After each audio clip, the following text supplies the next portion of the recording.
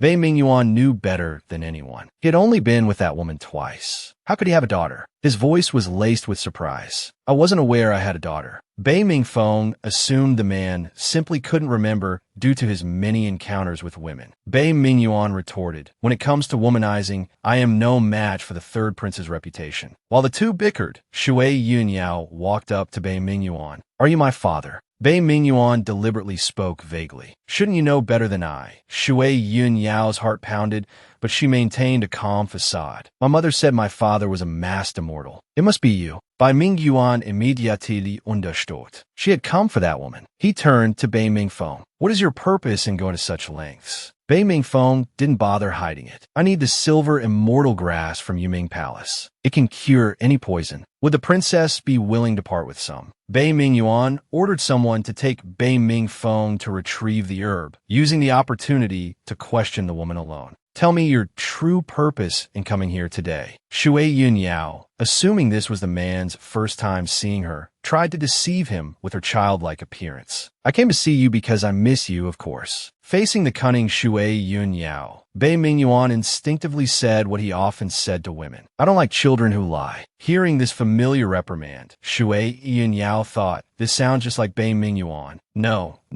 If it were him, he would have exposed me already." Bei Mingyuan's thoughts were preoccupied with the woman. His questions revolved around her. "Did your mother send you? Why didn't she come herself?" Shui Yun Yao seized the opportunity to play the victim. "My mother is dying. That's why she sent me. Please save her." Hearing that the woman was injured, Bei Mingyuan anxiously shook Shui Yun Yao. "Take me to her." Under Bei Mingyuan's persistent questioning, Shui Yun Yao had no choice but to explain, "It's all your fault for taking my mother's body. That's why you need to give your heart blood to save her. The sect leader told me that a cultivation technique my mother practiced before was broken by you deflowering her. He needs your heart's blood as medicine, or he won't live past 3 months." Bai Mingyuan felt a little dizzy and embarrassed. "He even told you about this kind of thing concerning your mother." He then posed a pointed question. "Since I only deflowered her recently, where did you come from?" Bai Mingyuan stared at the woman, waiting to see what excuse she could come up with. The woman's mind raced as she was stared down. Blushing, she forced out a sentence. "My mother cultivated after she gave birth to me." She hoped this would be enough to fool him. Looking at Shui Yun Yao's face, so similar to his own, the man mused, "If I had a daughter with her, she would probably be this cute." Bai Mingyuan stated his condition. A life-saving favor should be repaid by pledging oneself to the savior. A mischievous idea popped into Shui Yun Yao's head. "I can just give him a ginseng root later. That wouldn't be breaking my promise. Besides, as long as I stay hidden in the Crown Prince's residence, he can't do anything to me." Turning, she blinked her large eyes at the man. "No problem. We'll do as you say." Bai Mingyuan questioned, "Can you make this decision for your mother?" Shui Yun Yao assured him, "Don't worry. You can come find me at the Crown Prince's residence if you don't believe me." Bai Mingyuan saw right through her scheme. "You're deliberately luring me to the Crown Prince's residence so you can watch me get arrested." Caught out, Shui Yun Yao could only feign innocence. "How could you say that? Even if you don't trust me, you should trust my mother, right?" Bai Mingyuan recalled the girl's mother, who had always managed to escape him easily. He said irritably, "Your mother is even less trustworthy." However, just thinking about the woman being injured, Bai Mingyuan felt a pang of heartache. "Come back in 3 days to retrieve the medicine made from my heart's blood. The sect leader of Yin Shui Jian heard from Bai Ming Yuan that the internal traitor had been dealt with. He then instructed the Great Elder to investigate who had gone missing recently. Unexpectedly, after the Great Elder made inquiries, it turned out that not a single disciple was missing. The Great Elder had some doubts. Could the Nether Princess have deceived us? The sect leader still trusted the man. He is the dignified Nether Princess. Why would he need to deceive us? There must be something we don't know. The Great Elder voiced his suspicion about Xing Yue.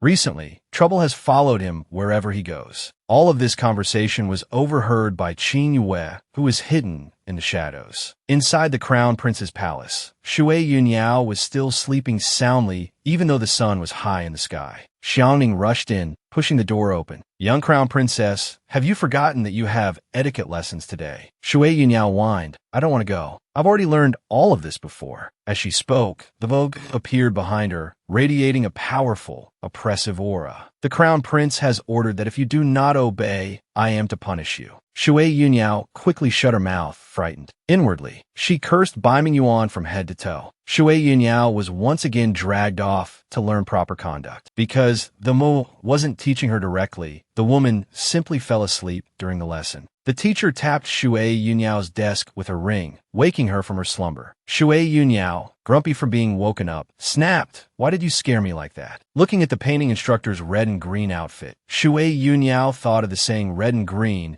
should only be seen on a dog's behind and burst out laughing. The painting instructor introduced himself. I am Zhang Yang, the painting instructor invited by the Empress to teach the palace maids. Young Crown Princess, if you do not study diligently, I will have a difficult time explaining myself to the Crown Prince. Shui Yunyao was quite confident in her own painting skills. Painting is my forte. If you want to teach me, you'll have to prove you're qualified first. The two made a bet on a painting competition. If Shui Yunyao lost, she would obediently listen to instructions. If the instructor lost, he would wear a palace maid's outfit and run a lap around the imperial palace. The instructor was a little embarrassed at the thought of wearing women's clothing. But then he thought, I'm a dignified painting instructor. If I'm afraid of a painting competition, how can I teach? Bai Ming Yuan was confronting Bai Ming Feng, who had taken the woman out of the palace to drink, demanding an explanation. Bai Ming Feng argued she wanted to drink the wine herself. Brother, you can't wrongly accuse me. A passing man in yellow caught Bai Ming Yuan's attention. My lord, the man in yellow trembled under Bai Ming Yuan's imposing presence. Your Highness, Crown Prince, third imperial brother. Then he dropped to his knees with a thud. Bai Ming Yuan demanded, what do you need so much charcoal for? It turned out that the young Crown Princess wanted to have a painting competition with instructor Zhang and had requested long, thin pieces of charcoal. Upon hearing this, Bai Ming Feng realized there was a good show to be seen. He turned to Bai Ming Yuan. Brother, don't you want to go and see? His cheeks flushed slightly. Let's go have a look then. Shui Yunyao took the charcoal sticks she had requested, feeling pleased with herself. Instructor Zhang asked, how do you want to compete? Shui Yunyao, full of confidence, suggested, how about a speed painting competition? The tension between the two grew. Neither believed they would be the one to lose. The two faced the palace maids and began to paint. Shui Yunyao hummed a cheerful tune, a victorious look on her face. Bai Ming Yuan, worried, rushed over. Painter Zhang, looking at his almost finished painting, turned to Shui Yunyao provocatively. Young Crown Princess, I'm about to finish. If you withdraw from the competition now, there's still time. Shui Yunyao laughed. I'm finished. Painter Zhang picked up her painting. This. Looking at the lifelike portrait, he coughed up blood. I've lost. The palace maids watching the spectacle murmured amongst themselves. Could the young Crown Princess have cheated? Painter Zhang must have lost on purpose. One palace maid picked up Shui Yunyao's painting of herself. She couldn't believe how the person in the painting looked exactly like her, as if carved from the same mold. The startled palace maid cried out, ghost, and fainted. Painter Zhang quickly explained, don't panic, everyone. It's just that the young Crown Princess's painting is too realistic. Shui Yunyao looked at the painter, who was explaining on her behalf. Why are you helping me? The painter, with a cool tone, spoke with a hint of pleading, because I want to become your student. Meanwhile, news of the young Crown Princess's ghostly act quickly reached the Empress's palace. To prevent the matter from escalating, the Empress sent someone to summon Shui Yunyao. Despite Voke's attempts to comfort her, The empress frowned. In this palace, matters involving ghosts and spirits are serious offenses. I'm afraid the noble consort will use this opportunity to make a big fuss and implicate the crown prince. The emperor happened to be discussing matters with Bai Mingyuan at that time. After entrusting Shui Yunyao to Bai Mingfeng, the man entered the palace. Painter Zhang emerged after changing into women's clothing, looking quite different. Painter Zhang, now in women's attire, looked at Shui Yunyao's enthusiastic expression and said sweetly, "So, master, will you teach me how to sketch?" Shui Yunyao flatly refused. The people sent by the empress to find Shui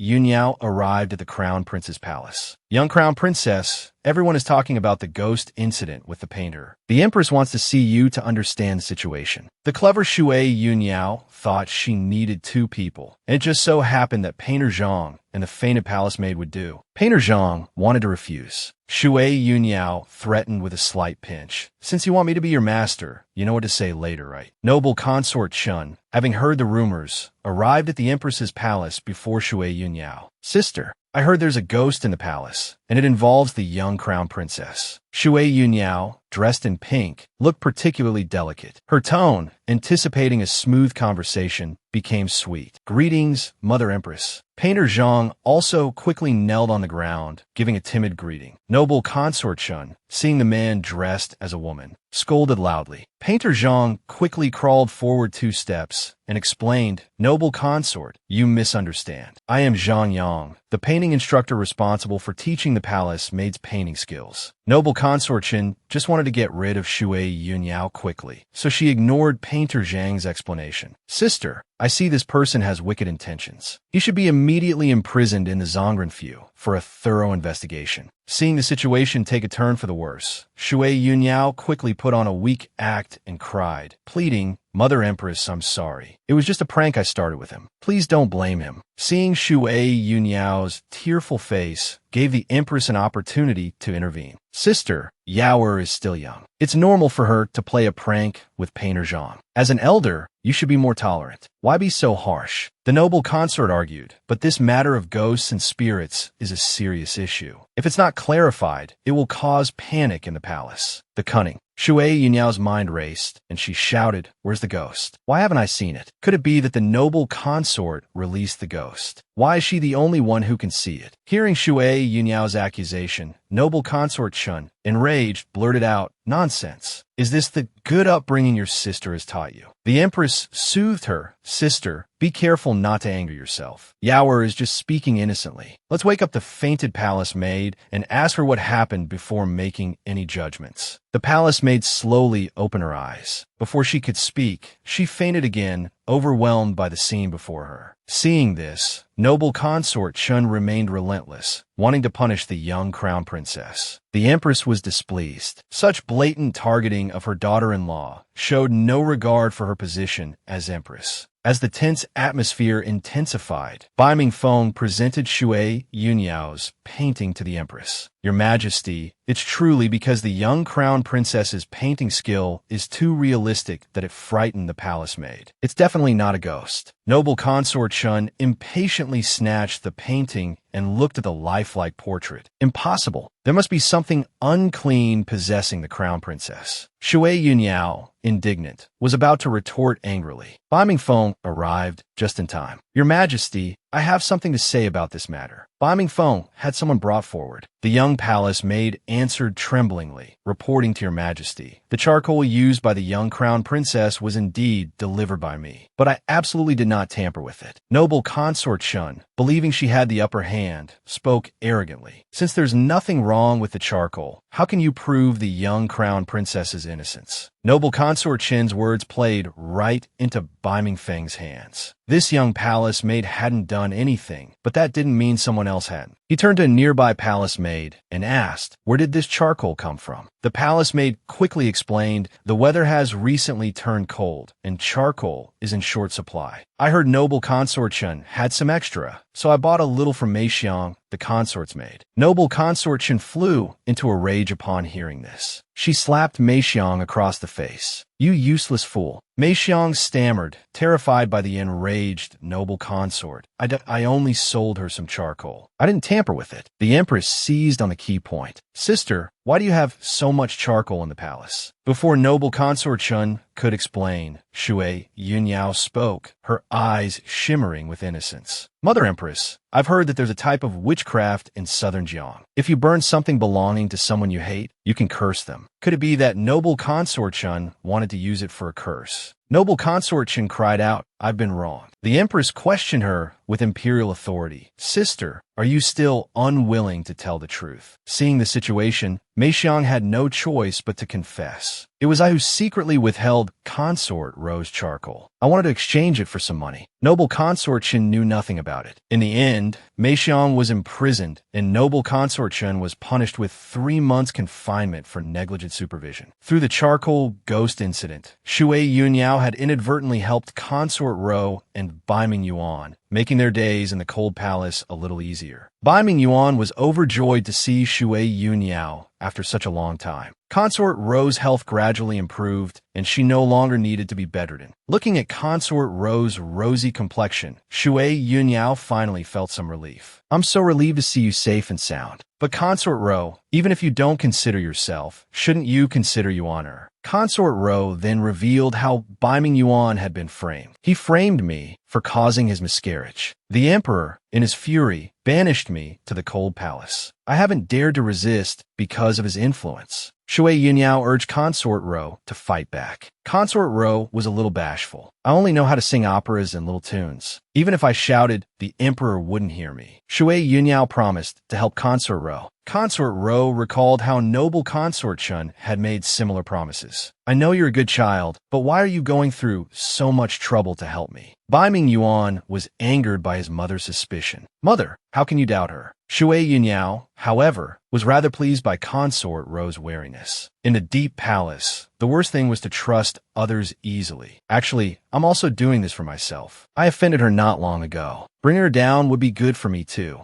Consort Ro looked at Shui Yunyao, so young yet so clever, and couldn't help but feel sorry for her. "Yao, you understand so much at such a young age. You must have suffered a lot." Shui Yunyao thought back on her countless transmigrations. "Watching a bit of empresses in the palace taught me all this." Looking at the frail Bai Mingyuan, she thought, he needs to learn some self-defense techniques. A few simple tricks from her time as a special agent would be enough. The two went to the imperial garden and happened to overhear Xueji, a princess from a neighboring country, whispering with her maid. They caught snippets like, "What about young Masterly?" Shui Yunyao wanted to eavesdrop further, but they were discovered. She put on a warm greeting. "Oh, aren't you the beautiful sister I met the other day?" Xueji seemed inexplicably hostile towards Shui Yunyao. "Young crown princess, we meet again." Xueji didn't want to engage further with Shui Yunyao and intended to leave. Shui Yunyao couldn't help but voice her question. "Beautiful sister, are you going to marry the crown prince?" Xueji turned to Shui Yunyao. "Are you afraid of me marrying him?" Shui Yunyao blushed, caught off guard. "Well, I just think he's old and bad-tempered." She was startled by her own words. "I'm not trying to make Xueji fall in love with him and marry him, am I? Why would I say something like that?" Xueji also noticed Shui Yunyao's unusual feelings towards the crown prince. "It seems you care a great deal for him, but I am determined to marry the crown prince." Hearing Xueji's words, Shui Yunyao seemed to finally understand her own feelings, a strange sadness welling up in her heart. Bai Mingyuan nudged the dazed Shui Yunyao. "They're gone. Why are you still spacing out? Hey, are you really the young crown princess?" Just as Shui Yunyao was about to explain, a commotion came from the distance. 2 guards were dragging a woman towards the prison without any explanation. Shui Yunyao was thrown into the Zhong'er Mansion prison. Zhang, the painter, who was already inside, feigned to fall, startling her. "What happened to you?" Observing Shui Yunyao's reaction, the painter expressed satisfaction with his newly mixed red ink. It's realistic enough to be mistaken for the real thing. He learned from the coroner that the palace maid who had fainted was now dead. Mei Xiang and Xi Nin, who had been dragged out, gloated from the side. "Didn't think you'd end up like this." The two looked towards the sound. Mei Xiang was covered in wounds from being tortured and seemed delirious, believing noble consort Chun was avenging her. Shui Yunyao seeing her confused state, said, "Think about it. Noble consort Shun is high-ranking. Even if she couldn't get you out, why would she let you suffer so much physical pain? You're in a terrible state." Mei Xiang was momentarily moved, but still made excuses. Her ladyship wouldn't abandon me. Shui Yunyao turned to the handsome painter. "To make Mei Xiang switch sides, we need you. Her to the honey trap." Shui Yunyao, the crown princess, had only 3 steam buns in front of her, while Mei Xiang had a table full of food. It seemed like her last meal. In despair, Mei Xiang couldn't stop crying. Zhang the painter seized the opportunity and tossed her one of his buns. "Don't worry, I tried it. It's not poisoned." He then gently comforted her. "With me and Master here, you'll be absolutely fine." Mei Xiang picked up the bun and was about to devour it when the prison guard yanked her up. "You think you can avoid your fate by not eating your last meal." Meanwhile, the other 2 took advantage of the commotion. They began to act. "Young Crown Princess, what's wrong? Someone help. The young Crown Princess has fainted." The guard came over to check on Shui Yunyao. Zhang the painter lunged at him in an attempt to attack, but the guard easily dodged. "With your small frame, you dare sneak attack me. You're looking for death." Zhang the painter froze, startled by the guard's sudden turn. Shui Yunyao knocked him out with a brick. It was too dangerous for Mei Xiang to stay in prison any longer. Shui Yunyao instructed Zhang the painter to take Mei Xiang to the cold palace to find Consort Ro and hide. She then pretended to be injured and unconscious. The next morning, she heard someone shouting Her Highness outside and woke up. She thought it was Bai Ming Yuan, but it turned out to be the playboy, Bai Ming Feng. Seeing Shui Yunyao lying on the ground, he questioned the guard. "What happened here?" The foolish guard blurted out, "I was just knocked unconscious by the young crown princess. I don't know anything." Bai Ming Feng's expression turned icy. "You say you were knocked unconscious by the crown princess. Then why is she lying down and not you? Think before you speak." The guard quickly made an excuse and fled. Now alone in the cell, Bai Ming Feng took out a roasted chicken to tempt Shui Yunyao. She immediately took the bait and sat up, her mouth watering adorably. Bai Ming Feng brought news from outside. Noble Consort Chen had blamed the palace maid's death on Shui Yunyao. An exorcism ritual would be held for her in 3 days. Seeing her frown, Bai Ming Feng comforted her. "Don't worry, sister-in-law. I've sent someone to Baiyun City to inform brother." It turned out Bai Ming Yuan had been sent by the emperor to suppress bandits. This was why Noble Consort Chen was acting so hastily. To protect herself, Shui Yunyao asked Bai Ming Feng to send a message to Xiangning and bring her a few things. Meanwhile, Bai Ming Yuan sensed something was amiss. He hadn't received a single letter in days. Worried about Shui Yunyao, he decided to secretly return to the palace. Xiangning was gathering the items Shui Yunyao requested. When Bai Ming Yuan arrived back at the palace on horseback, Xiangning quickly recounted the recent events. Hearing that Shui Yunyao had been imprisoned in the Zhongren mansion, he was heartbroken and couldn't sit still. After instructing Xiangning to pretend she hadn't seen him, he immediately went to the Zhongren mansion. Shui Yunyao saw Bai Ming Yuan dressed as the princess of Yuming and wondered why he was there. She hesitated at his concern. Bai Ming Yuan allayed her doubts by claiming he would later avenge her mother. Even in prison, Shui Yunyao hadn't forgotten her mission. "Since you're here, can you give me some of your heart blood?" Seeing her still plotting in this situation, Bai Ming Yuan was puzzled. "What's your plan?" Shui Yunyao naturally wouldn't tell him and tried to evade the question with a silly smile, leaving Bai Ming Yuan blushing. Coincidentally, Xiangning arrived and resolved the woman's predicament. She left the man and ran off quickly. With the restorative elixir, she finally felt a bit more confident, no longer feeling completely helpless. The Empress, unable to receive any news from Bai Ming Yuan, paced anxiously. She never expected the news she received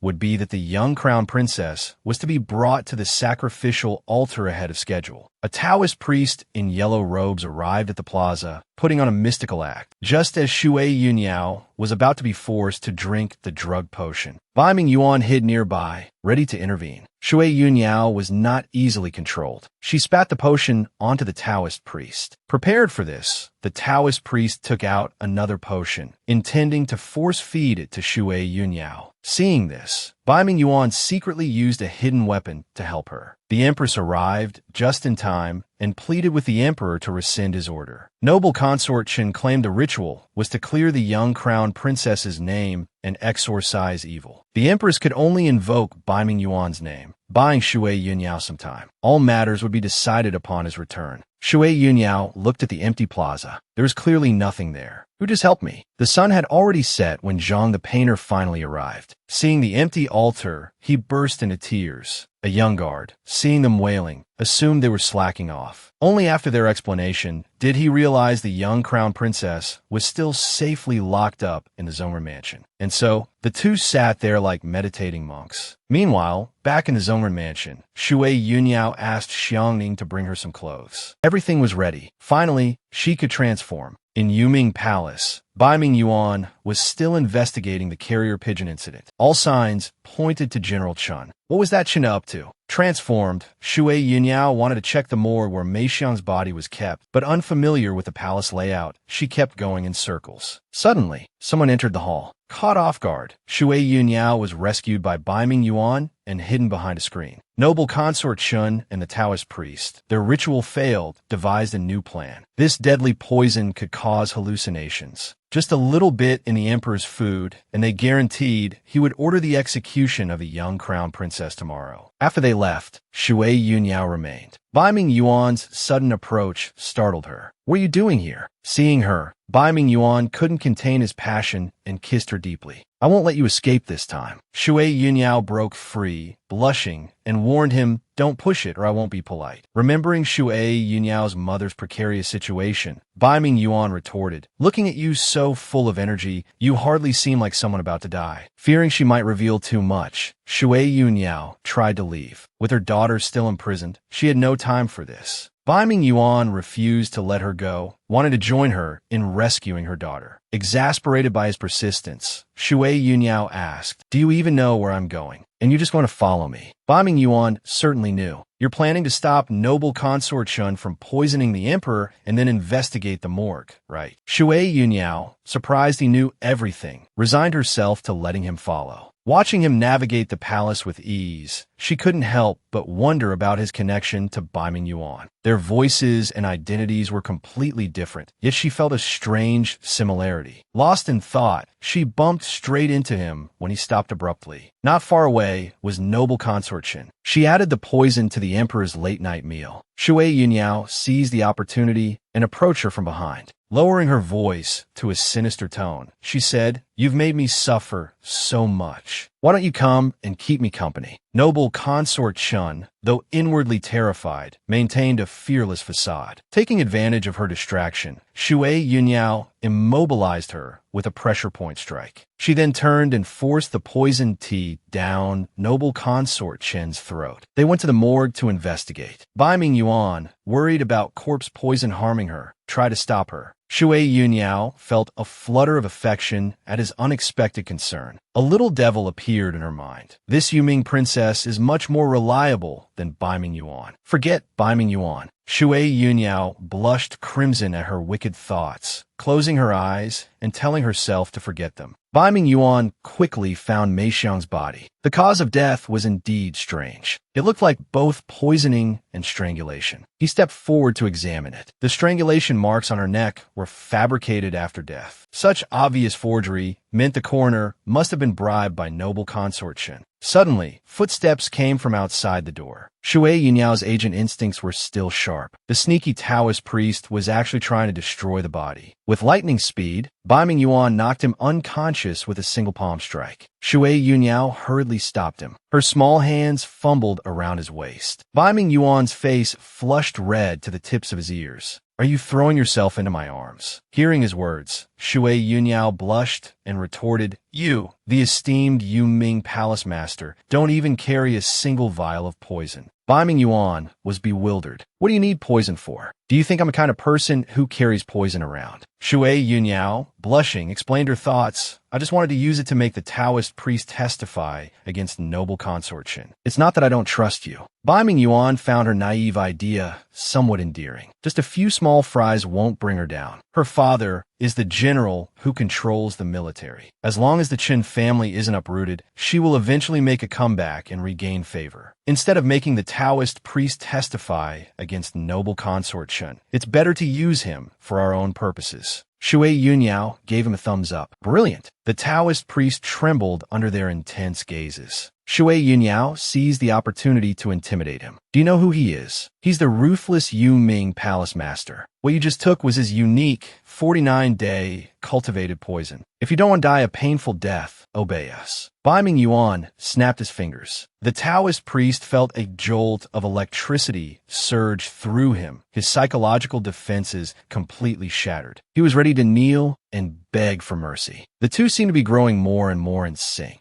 After arranging the plan, Bai Ming Yuan told the Taoist priest to leave. The priest hesitantly asked about the antidote. After receiving Bai Ming Yuan's confirmation, he quickly scurried away. Now, only the stammering Shui Yunyao and the approaching Bai Ming Yuan remained in the room. Only after resolving the other issues did Shui Yunyao realize that the man before her was the biggest problem of the night. Feeling cornered and breathless, she could only stammer, "Don't do anything reckless." Bai Ming Yuan looked at her flustered state, a playful smirk lifting the corner of his lips. "Didn't your daughter tell you? To save you, she already agreed to my terms." Shui Yunyao was backed against the wall, unable to move. Bai Ming Yuan slowly lifted her chin, his voice low and seductive. "Don't tell me you're going back on your word." Infuriated, Shui Yunyao bit his hand. Bai Ming Yuan thought, are both mother and daughter dogs? Why do they both like to bite? Shui Yunyao, regaining her composure, questioned him. "If I remember correctly, you haven't given my daughter the antidote yet. Why are you touching me? And why are you so familiar with the palace layout? Why could you find that palace made without ever having met her? Who are you?" Facing her aggressive questioning, Bai Ming Yuan's tone was gentle and sincere. "I am actually the crown princess." He deliberately paused, drawing out the suspense. Shui Yunyao was speechless with shock. Seeing her astonishment, he finally finished,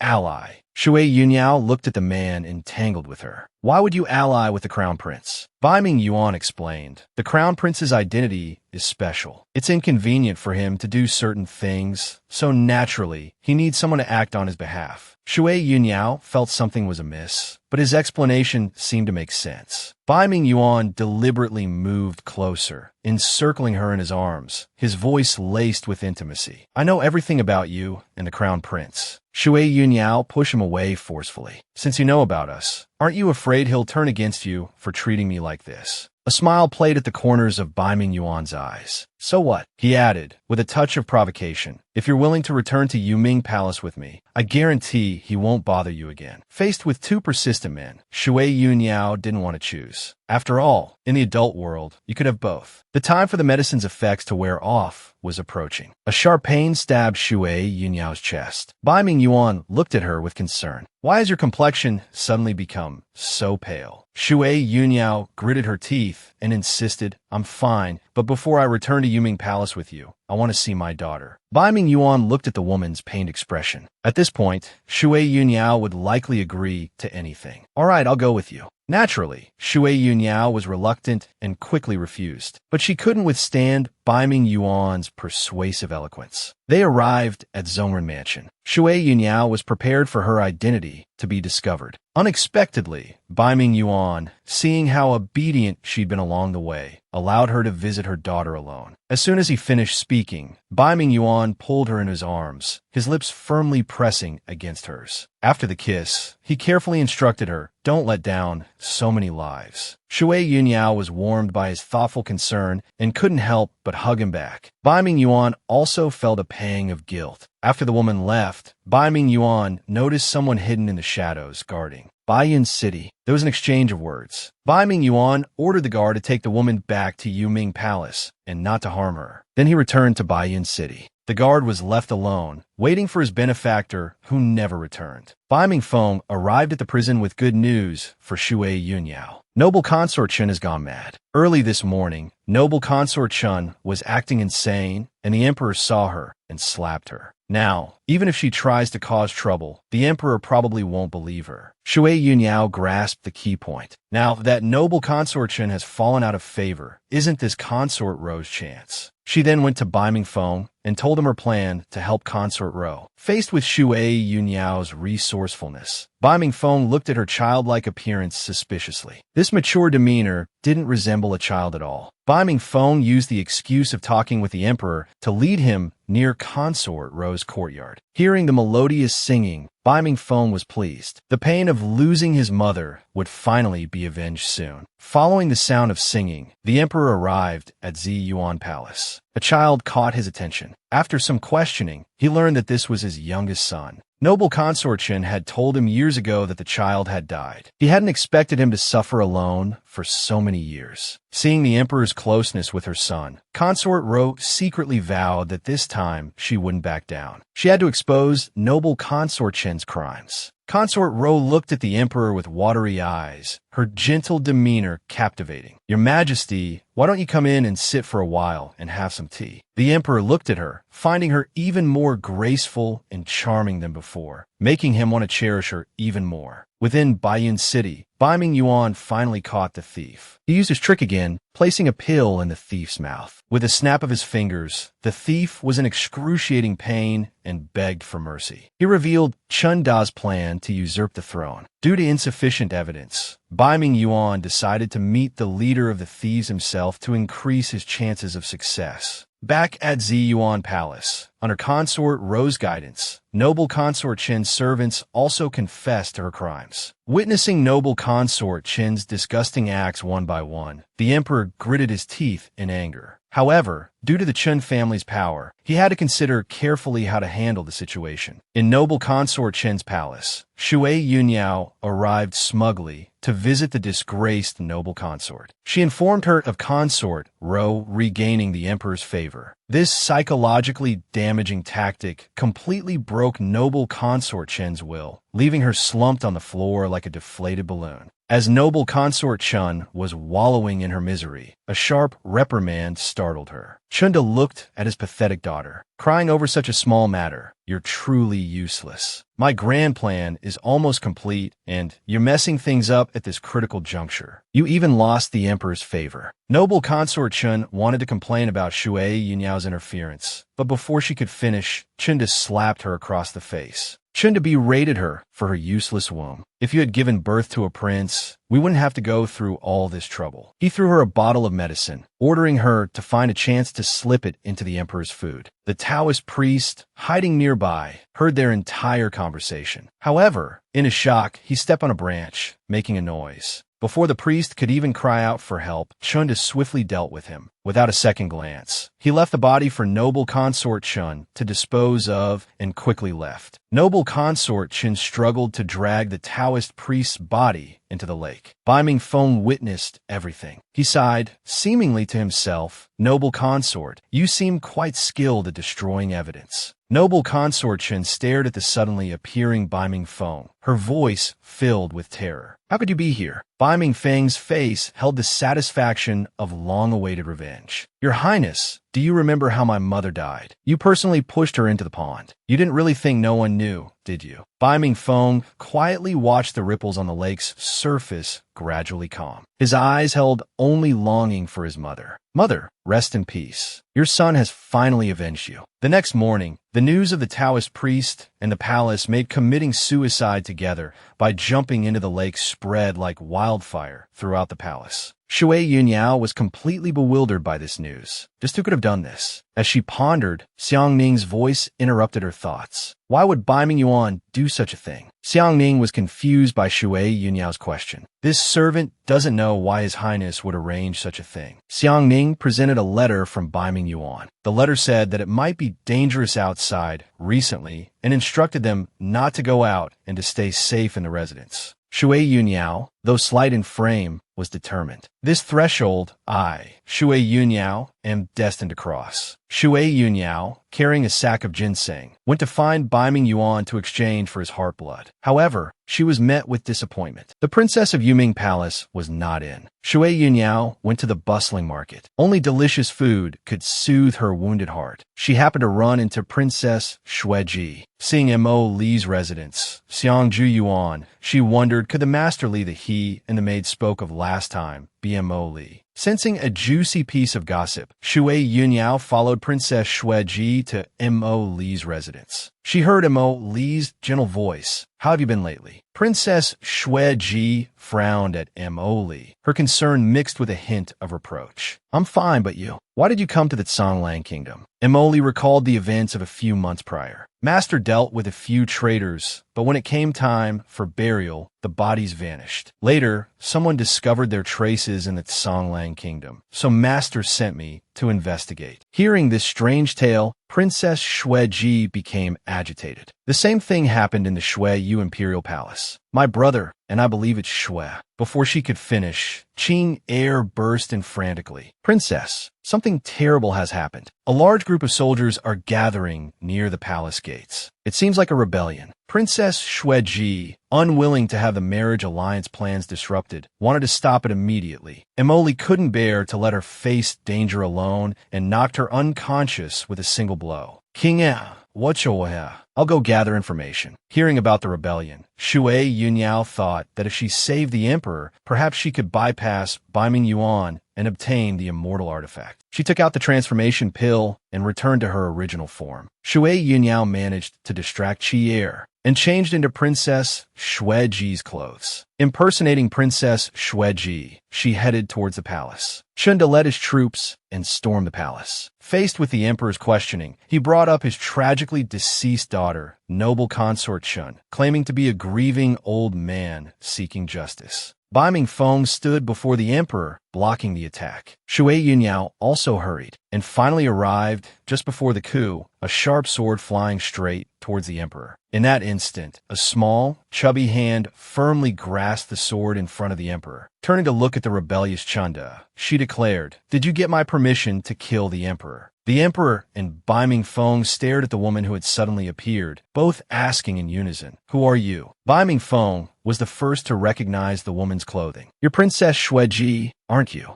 Shui Yunyao rolled her eyes inwardly. "Do you all recognize people only by their clothes?" Chunda seized the opportunity and launched another attack. Shui Yunyao looked over and saw Chunda's raised arm pierced by a sharp sword. Bai Ming Yuan, quiver on his back, bow in hand, arrived like the moon descending from the sky. "Your son has arrived late to rescue you, father. Please forgive me." Chunda stared at the arriving Bai Ming Yuan. "Impossible. How could you?" Bai Ming Yuan's face held the smugness of someone in complete control. "Your bandits have already switched sides. Surrender now, and I will grant you a whole corpse." Chunda, holding military power, was not about to give up. His tone remained arrogant. "Those are my words to you." The three onlookers cheered Bai Ming Yuan on. Distracted by the onlookers, Bai Ming Yuan was caught off guard by Chunda. Unable to bear seeing Bai Ming Yuan injured, Shui Yunyao quickly pushed him out of the way. They tumbled to the ground together. This close contact made Bai Ming Yuan realize that the woman before him was not Princess Shui Ji, but the one he longed for day and night. Unable to restrain himself, Bai Ming Yuan pulled her into his arms and held her tightly. Seeing Chanda actually harming his woman, Bai Ming Yuan no longer suppressed his power. With a single move, he knocked the man to the ground. Chunda was shocked by Bai Ming Yuan's power. "It's not." Before Chunda could finish, with a single look, Bai Ming Yuan extinguished his last breath. Even so, Bai Ming Yuan didn't forget for a moment to hold the woman in his arms tightly. Held so closely by the crown prince, Shui Yunyao stammered slightly, "Well, I am a princess of a nation. Your Highness, isn't it inappropriate to hold me like this?" Unconcealed love radiated from Bai Ming Yuan's eyes. "Did you think I wouldn't recognize you just because you change your clothes? No matter what you become, I will always recognize you." Shui Yunyao grumbled inwardly. "Then why didn't you recognize me when I was small?" Bai Ming Yuan held her, unwilling to let go, his hands constantly moving. Shui Yunyao's blush reached her ears. "Stop touching there." The emperor, watching his son finally understand matters of the heart, expressed his satisfaction. "Since the crown prince and Princess Shui Ji are so in love, I will issue a decree to choose an auspicious day for your marriage." He added, not forgetting to remind Bai Ming Yuan, "There's no rush for intimacy, is there?" Bai Ming Yuan, seeing the emperor mistake the woman's identity, wanted to tell the truth, but Shui Yunyao quickly stopped him. Bai Ming Yuan didn't understand why she lied. Seeing her about to leave, he quickly followed. Bai Mingfeng, who had hoped to reap the benefits of the situation, watched his elder brother's sudden arrival, thinking that his plan had once again failed. Then he had another thought. His brother cared so much for this woman. Perhaps this was also an opportunity. Back at the Crown Prince's residence, news of Shui Yunyao's disappearance spread again. At this time, the effects of Shui Yunyao's transformation pill were wearing off. In a daze, she found herself at the cold pool. Just as she was about to fall in, Bai Ming Yuan saw her. Quick as lightning, he grabbed her wrist. He watched as the woman, pulled from the water, transformed back into Shui Yunyao, unclothed. Bai Ming Yuan was filled with confusion. The woman who fell in was clearly that other woman. What was going on? He questioned Shui Yunyao's personal maid, Xiang Ning. You've served the crown princess for so long. Has she been acting strangely lately? Xiang Ning brought out several items, all things Shui Yunyao had asked her to take to the prison. Bai Ming Yuan picked up a signal flare. This seems to be Yuling Luo's. Bai Ming Yuan summoned Yuling Luo to get to the bottom of things. Faced with Bai Ming Yuan's fury, Yuling Luo knew that the man's heart was completely occupied by that woman. He roared angrily, "What is it about him that's better than me?" Shui Yunyao. Bai Ming Yuan didn't want to waste any more words with Yuling Luo. If you don't tell me the truth, then don't stay by my side any longer. Deeply in love, Yuling Luo could only confess everything he knew. Shui Yunyao cultivated the accelerated frost technique. Once her virginity was lost, it would backfire, leaving her with only 3 years to live. Unless the person who took her virginity uses their heart blood and the Xianwu lotus, she can be saved. Bai Ming Yuan, thinking of the suffering Shui Yunyao endured because of him, felt a pang of heartache. Shui Yunyao, don't be afraid. I will definitely get the Xianwu lotus for you. She is already my woman. Bai Ming Yuan emphasized Shui Yunyao's status. Hearing this, Yuling Luo couldn't accept it. What? You've already? Seeing Yuling Luo's distress, Bai Ming Yuan's tone became colder. If you can't accept it, you can choose to leave. Unwilling to leave Bai Ming Yuan, Yuling Luo could only tearfully help him draw out his heart blood to save Shui Yunyao. Seeing Bai Ming Yuan finally return, Shui Yunyao gave an awkward smile. She hadn't yet figured out an excuse for her sudden disappearance, so she could only offer Bai Ming Yuan a forced smile, hoping he would let her off the hook. Shui Yunyao presented a bowl of blue food. Bai Ming Yuan, having never seen anything so intriguing, asked, "What is this?" Shui Yunyao replied sweetly, "This is my special fruit yogurt." Bai Ming Yuan decided to tease his wife, simply saying, "Feed me." Shui Yunyao rolled her eyes inwardly. "Don't you have hands?" Outwardly, she maintained a respectful demeanor. "I can't reach? My handsome husband. Please eat it yourself." Bai Ming Yuan pulled her into his arms. "Or, I'll feed you." Thinking of what she had added to the yogurt, Shui Yunyao blushed. "I don't want you to feed me." Struggling, her hand pressed against his chest. Bai Ming Yuan, startled by the sudden pressure, let out a groan. Shui Yunyao looked at the man, who seemed to be in discomfort. "My beautiful husband, what's wrong?" She couldn't help but wonder. He hadn't been injured fighting Chunda last night. Could be internal injuries. Bai Ming Yuan endured the pain, comforting her. He simply didn't want Shui Yunyao to worry. A young guard came to urge them. "Your Highness, the Emperor summons you to the celebratory banquet." Bai Ming Yuan held onto Shui Yunyao's hand, reluctant to let go. "Let's go together." Shui Yunyao sensed something different about Bai Ming Yuan. She grabbed his face and tugged, wanting to see who was pretending beneath the mask. His face flushed red. Bai Ming Yuan was quite displeased. "It seems my discipline hasn't been enough." Shui Yunyao yelled, "Don't come near me." Her pitiful howls echoed throughout the palace. Bai Ming Yuan held Shui Yunyao. "Come to the palace for the celebratory banquet." She sensed something different about him. Could it be that he had discovered her identity? Shui Yunyao recalled Xiang Ning's words. She had walked back last night. She decided to test Bai Ming Yuan. "My beautiful husband, I miss my mother so much. Have you found her?" Bai Ming Yuan deliberately paused dramatically. "I found." Shui Yunyao was completely shocked. He continued gently. "Although he escaped again last night, I will definitely find her for you." The young guard watched the increasingly tender Bai Ming Yuan. Is this love? After His Highness learned the young crown princess's identity, he's become so much gentler. A young eunuch came to deliver a message. "The Emperor wishes to see His Highness the Crown Prince alone." Bai Ming Yuan had no choice but to temporarily part with Shui Yunyao. The Emperor was going to decree their marriage. ordering Bai Mingyuan to marry Princess Xueji. Bai Mingyuan was unwilling and stated that the person last night was not Xueji. The emperor was furious upon hearing his refusal. Who that person was is not important. What's important is that you must marry Princess Xueji. Seeing the emperor's insistence, Bai Mingyuan could only temporarily agree and requested the Xianwu lotus as a condition. The emperor frowned slightly. The Xianwu lotus is the only one of its kind. The prophecy says it is also related to the fate of our Songlang kingdom. Bai Mingyuan continued to plead. The fate of Songlang kingdom will not decline because of a single flower. Faced with the crown prince's earnest plea, the emperor could only agree and said he would find a suitable reason to bestow it upon him. Bai Mingfeng was struggling with whether or not to confess to Xue Yunyao. She suddenly appeared behind Mo Li. Seeing Mo Li's dazed and distracted look, Xue Yunyao asked with concern, "What are you thinking about all alone here?" Bai Mingfeng looked at Xue Yunyao shyly. "Yao Yao, if the person you liked was already taken, what would you do?" Xue Yunyao smirked mischievously after hearing this. "I didn't expect you, at such a young age, to start liking a married woman. Tell me quickly, who is it?" Bai Mingfeng mustered his courage, closed his eyes tightly, and shouted at her, "I like you."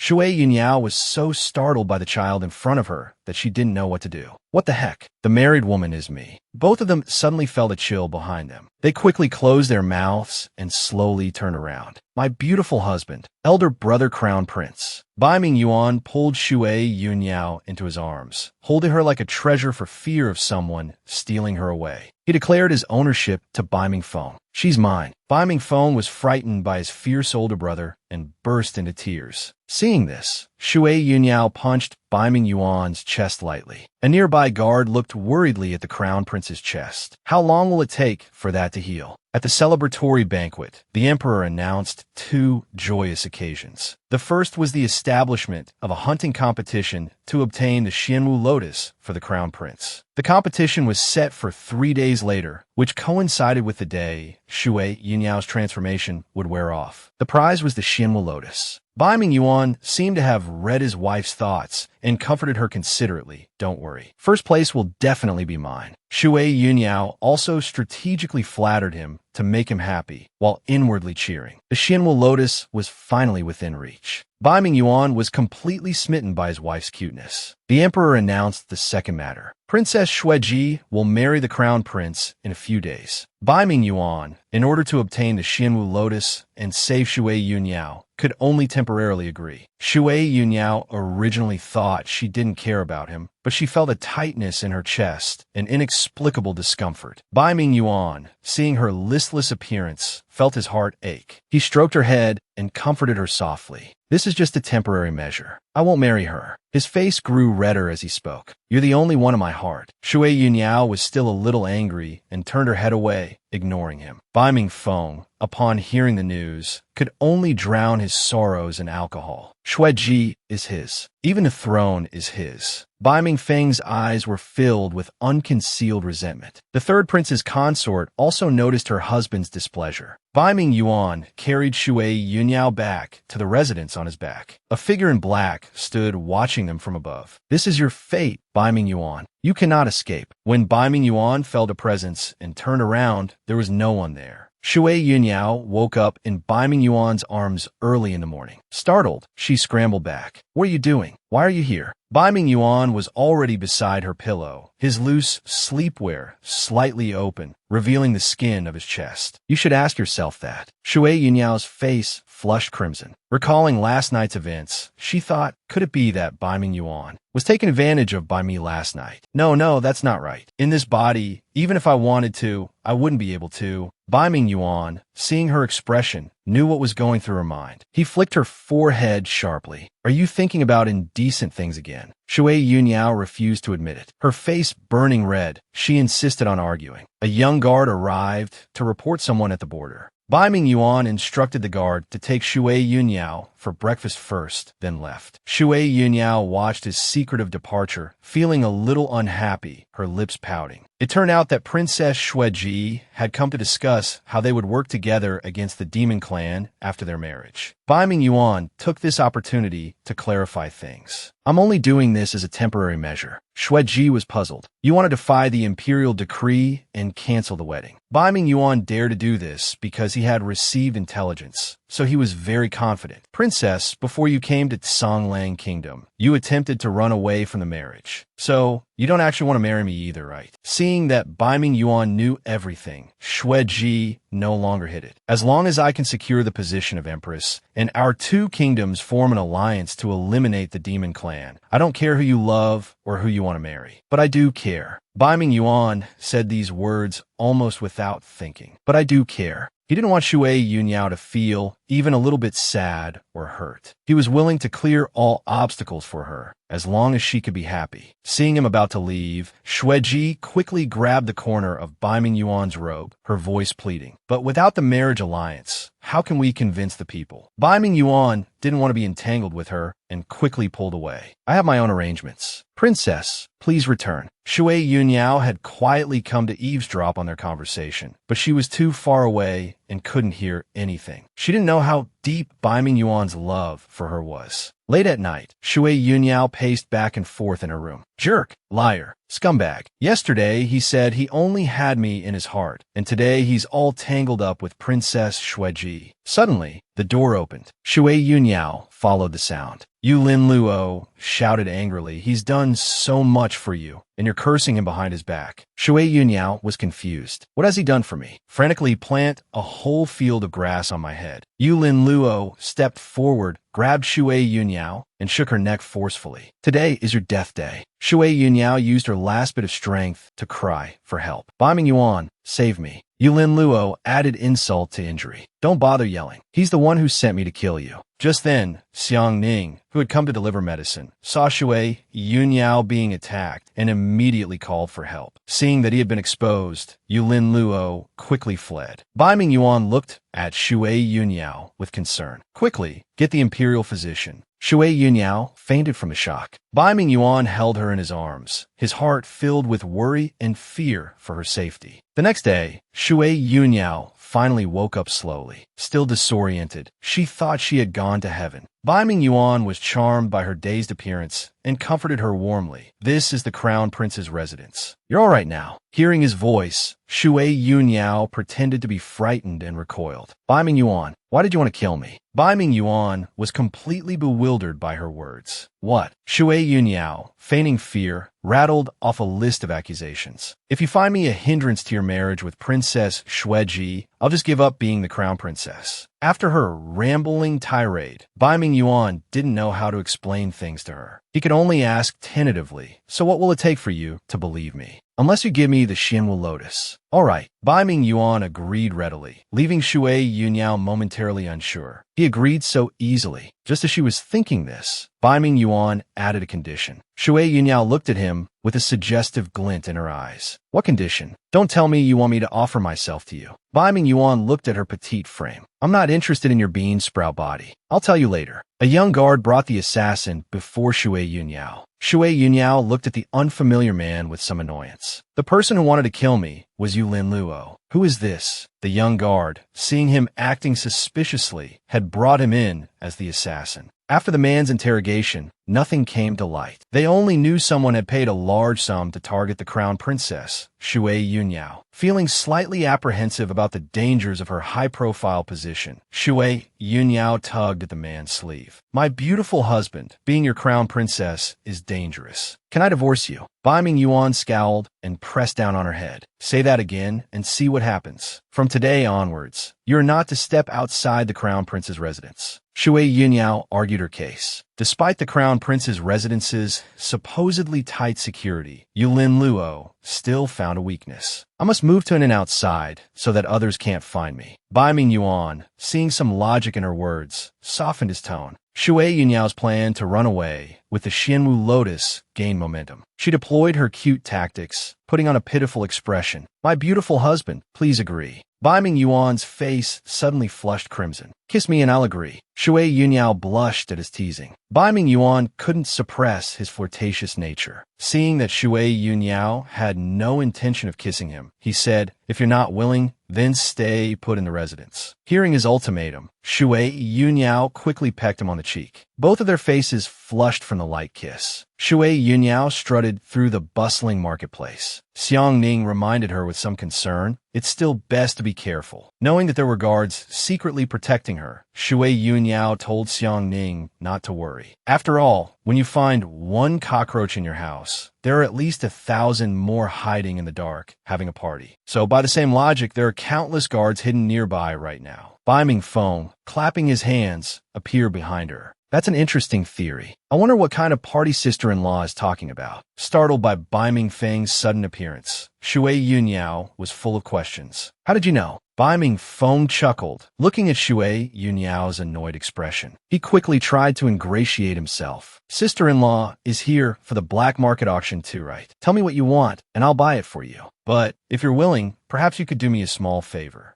Shui Yunyao waved her hand grandly. Tell me about it. I want to marry Princess Shueji. Shui Yunyao was stunned by this already married man's answer. Don't you already have a wife? Bai Ming Feng sighed dramatically. My marriage was just to gain her father's support for my military expansion. But after seeing Princess Shueji's valiant figure that night, I couldn't help but fall in love with her. Shui Yunyao thought back to that night, and Princess Shueji wasn't that herself. To avoid trouble for herself, Shui Yunyao could only endure it. On stage, a beautiful woman was showcasing strength pills from the Western regions. Thinking that with the strength pills, she could easily snatch the Xianwu lotus from Bai Ming Yuan, Shui Yunyao immediately shouted, 1,000 Jin. She easily won the strength pills. Next up is the highlight of tonight, the Lanming Lihua. Starting bid, 5,000 Jin. As soon as the beautiful woman finished speaking, Princess Shueji suddenly arrived at the auction. I bid 10,000 Jin. Shui Yunyao grinned mischievously at Bai Ming Feng. Your chance. Bai Ming Feng looked back at the seemingly innocent Shui Yunyao with a sly smile. Sister-in-law, what do you mean by my chance? Shui Yunyao put on an exasperated look. Do I need to teach you how to win a girl's heart? Why don't you buy the Lanming Lihua and give it to Princess Shueji? Bai Ming Feng, the notorious playboy of Songlang Kingdom, blushed at being lectured by this young woman. Mo Li suddenly appeared beside Princess Shueji, his voice filled with resolute determination. I bid 1,000,000 Jin. Shueji turned to look at the man who had suddenly appeared, her face full of confusion.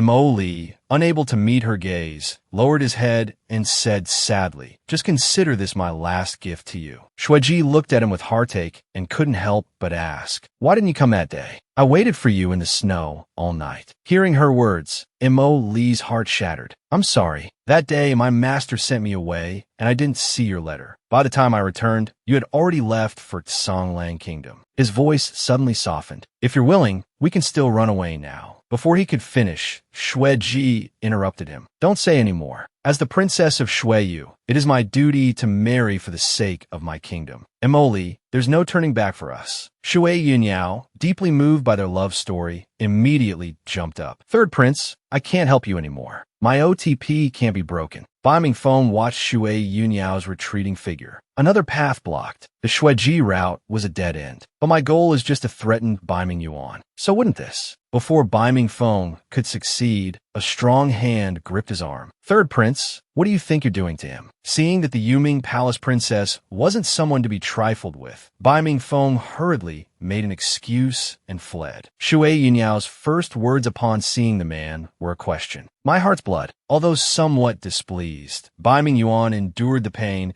and pulled a white porcelain bottle from his robes, handing it over. Take it. If you lose it, I won't give you another. Shui Yunyao was taken aback by the man's sudden generosity. She stared blankly, holding the bottle reverently in both hands, as if it were a precious treasure. Thinking of the man's injury, Shui Yunyao blushed and asked with concern, are you all right? Bai Ming Yuan teased, are you concerned about me? Shui Yunyao quickly explained, flustered. Bai Ming Yuan ignored her and took out a precious Tian silk garment and handed it to her. Wear this. It can protect you from swords and knives. If I can't be by your side in the future, you must protect yourself, understand? Faced with the man's genuine concern, Shui Yunyao's heart beat faster and faster. Wonderful. Bai Ming Yuan easily swept her into his arms. Let's go. Shui Yunyao looked up at him blankly. Go where? Beneath the mask, Bai Ming Yuan's lips curved into a smile. To get my reward from your mother. Faced with the man's bluntness, Shui Yunyao felt her face flush. What was he thinking about? She had actually felt a flutter of affection for him just now. Needing his help, Shui Yunyao could only put on her cutest face and look obediently at Bai Ming Yuan. My mother is still in seclusion. Can we go in a few days? The man's expression was one of knowing amusement. A smirk played on his lips. What a little liar. Before Shui Yunyao could react, Bai Ming Yuan soared into the air, carrying her. In an instant, they were above the city. Countless sky lanterns illuminated Shui Yunyao's delicate and lovely face, making her appear especially radiant. Rows of river lanterns in the distance created a beautiful scene. A breeze blew, causing Shui Yunyao's clothes to flutter. Bai Ming Yuan watched her quietly from behind.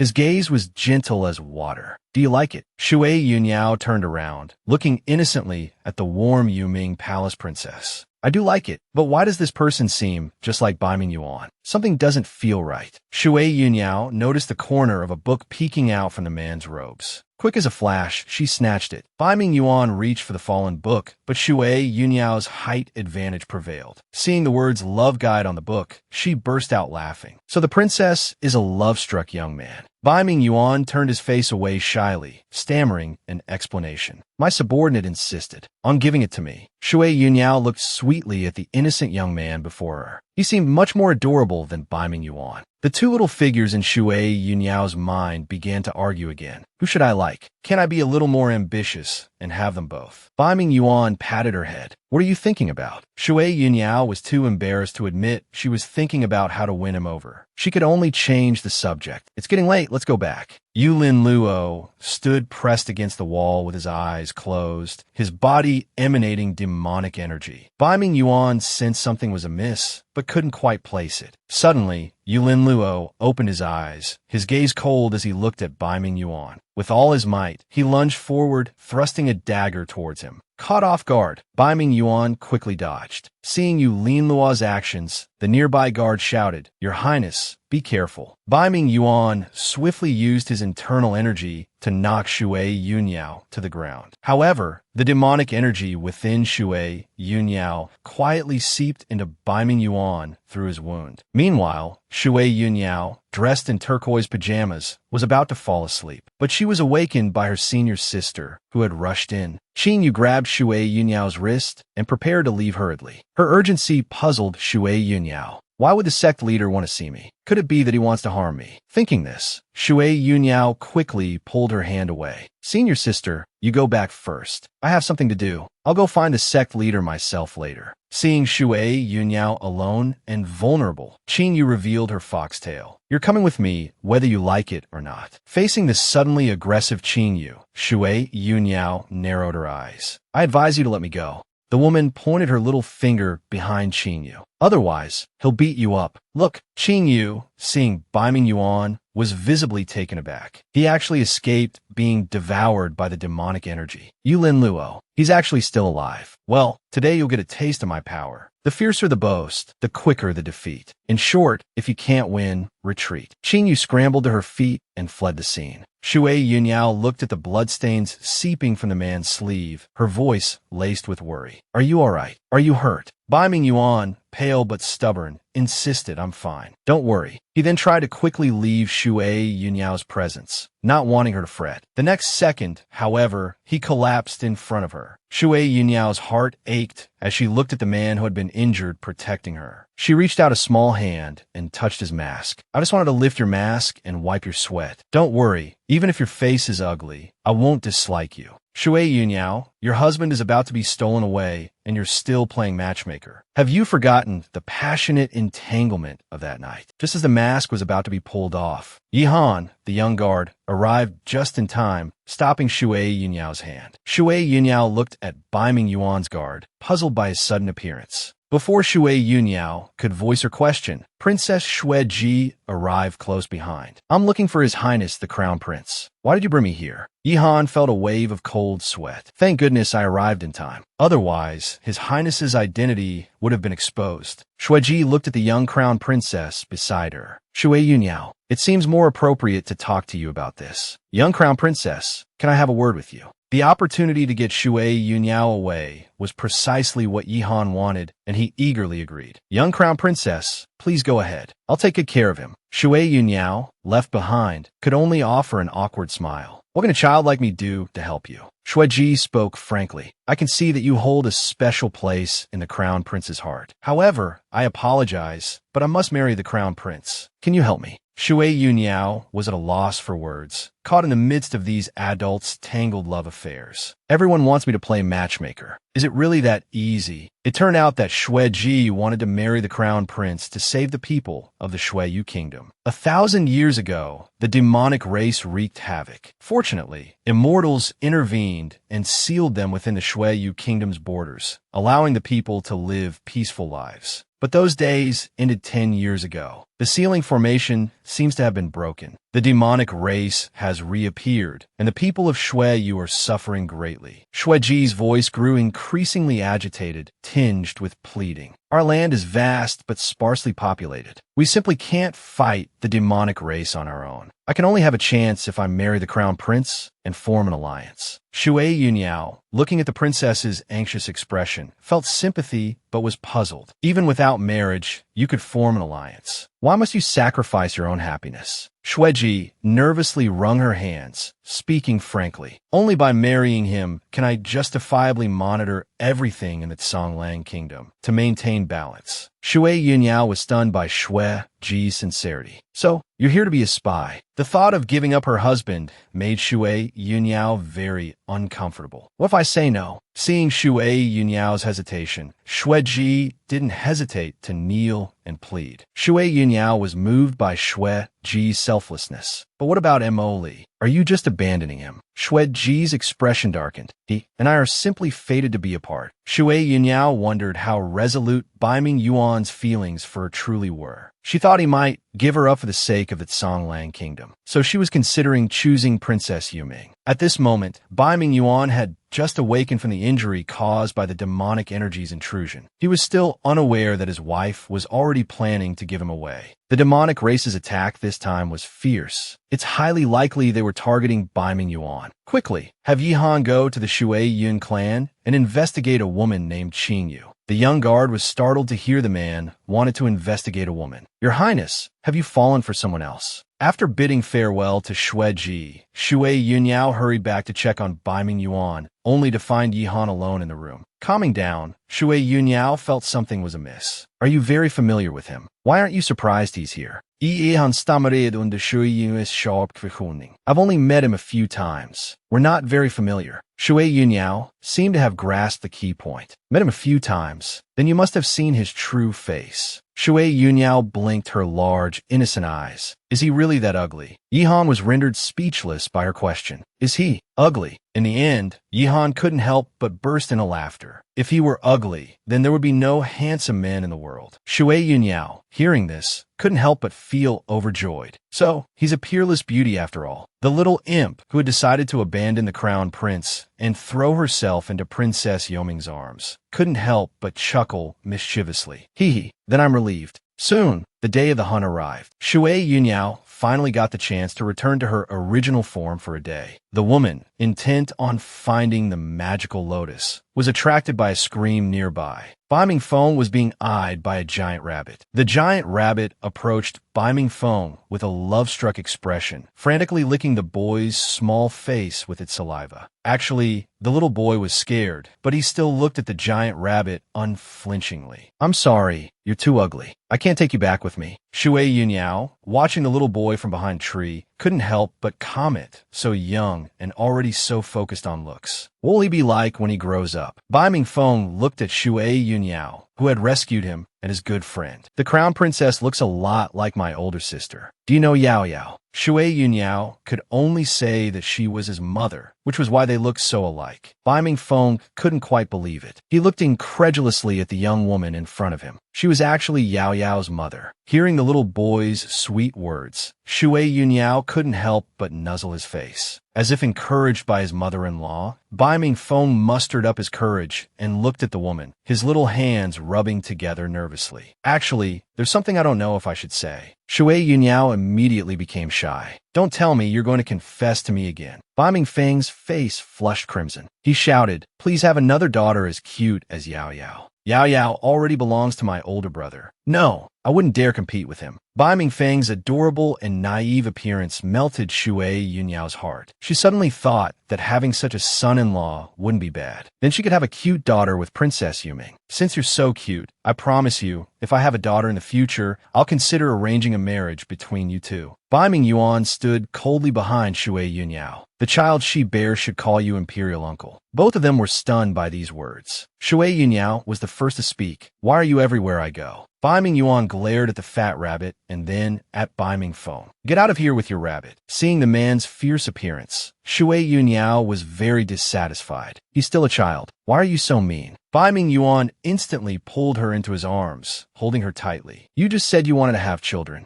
The man's lips curved into a mischievous smile. I can satisfy you. Shui Yunyao blushed crimson at his sudden, suggestive words. Her voice rose several octaves. I didn't say I wanted to have children, and I have someone I like. If I were to have children, it would be with him. Hearing Shui Yunyao say she had someone she liked, the man's heart felt as if it had been stabbed by a knife. Who? Shui Yunyao didn't hide it at all. She said loudly to the man, your ally, Princess Yuming. Hearing Princess Yuming's name, Bai Mingyuan's eyes instantly crinkled into crescents. What do you like about her? Shui Yunyao proudly praised. He's more handsome than you. The man couldn't help but interrupt. Have you seen his true face? Shui Yunyao stammered after being hit by his words. Oh, of course I have. And he has a better figure than you. Hearing such praise, Bai Mingyuan couldn't help but hold Shui Yunyao in his arms, his breath warm against her face. Is that so? Why don't I let you see who is better, me or him? Shui Yunyao struggled to break free, her tone becoming serious. The most important thing is, you are the crown prince. Many times, you're not free to choose. But he is. Bai Mingyuan's heart ached, faced with Shui Yunyao's pointed questions. Even if you don't marry Princess Shueji today, what about the future? Can you refuse all of them? The man didn't hesitate. He answered resolutely, I can. Shui Yunyao didn't believe him. She pushed him away. Go find your princess. Let's part ways here. The man reached out his hand, wanting to explain. Actually, I am. Before he could finish his sentence, there was a sudden rumble. They both looked towards the distance. Bai Mingyuan tightly embraced Shui Yunyao, his lips busy, kissing hers. Shui Yunyao was a little startled by the sudden kiss. At a time like this, you're still thinking about that kind of thing. After the loud rumble, a fire phoenix circled in the sky. Shui Yunyao was startled by the giant Rakshasa bird. How'd this thing get out? Bai Mingyuan calmly summoned his flood dragon. The pearly white flood dragon charged towards the Rakshasa bird. The man, thinking that the bird hated lovers most of all, glanced to the side. If there were a couple present, its resentment would intensify. Saying this, he grabbed the little demoness beside him and kissed her forcefully. The little demoness bristled all over like a startled cat. Bai Mingyuan made a provocative gesture towards the Rakshasa bird. As if receiving the man's challenge, the bird flapped its wings and charged towards them. Bai Mingyuan seized the opportunity and shouted, Flood Dragon. The flood dragon immediately targeted and struck the Rakshasa bird, but was severely injured in the process and crashed to the ground. After tending to the flood dragon, Bai Mingyuan took the woman towards the depths of the forest, towards another restricted area of the royal family. Bai Mingfeng tried to enter, but was stopped. The man smiled and pretended to be passing by innocently, while the demon hidden behind him completely disregarded the guards and started fighting. The two entered the restricted area. A completely ice-blue lotus stood prominently in the center of a pool. Bai Mingfeng, watching the person in black about to obtain the immortal treasure, said, Don't forget our agreement. The person in black replied in a cold voice with a hint of impatience, Rest assured, Your Highness, the throne will be yours. As for the crown prince and the crown princess, does their life or death even matter? Hearing the threat to their safety, a flash of killing intent crossed Bai Mingfeng's eyes.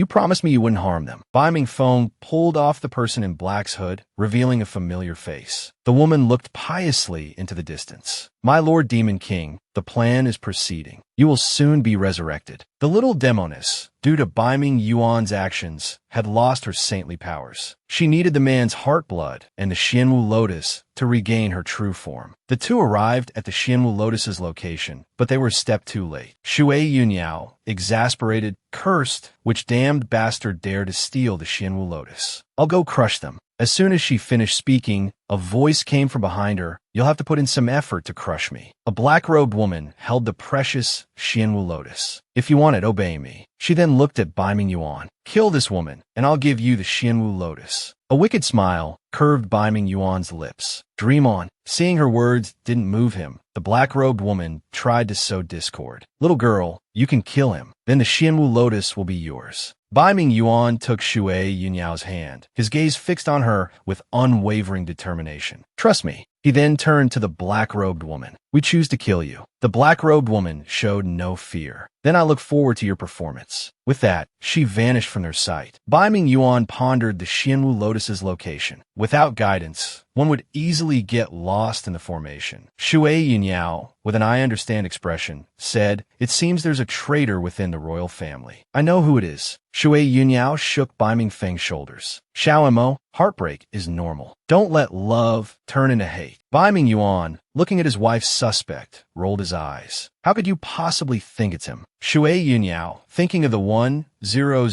plus episodes of Detective Conan she'd watched, gave him a you don't understand my brilliance look. Someone like Xiao Mo, who looks so obedient and well-behaved, definitely has a big problem. She turned and pointed at the flirtatious Bai Mingfeng. Someone like him, who clearly looks like a bad guy, is actually a good guy. Bai Mingfeng, suddenly accused, was bewildered. Looking at the beautiful woman's accusation, he smiled back. Miss, why do you say I don't look like a good person the moment we meet? Shui Yunyao, creeped out by the man's smile, thought, oh no, he hasn't seen my true form yet. Seeing another woman beside his elder brother, Bai Mingfeng couldn't help but feel a pang of jealousy. I didn't expect that imperial brother, even with imperial sister-in-law, and Princess Xueji, still isn't satisfied. Even with a strong body, one must practice moderation. After teasing them, Bai Mingfeng said with a hint of urgency, Imperial brother, the 9th imperial concubine suddenly went mad and bit several people. Even the imperial physicians can't cure her. Fearing it was a demonic trick,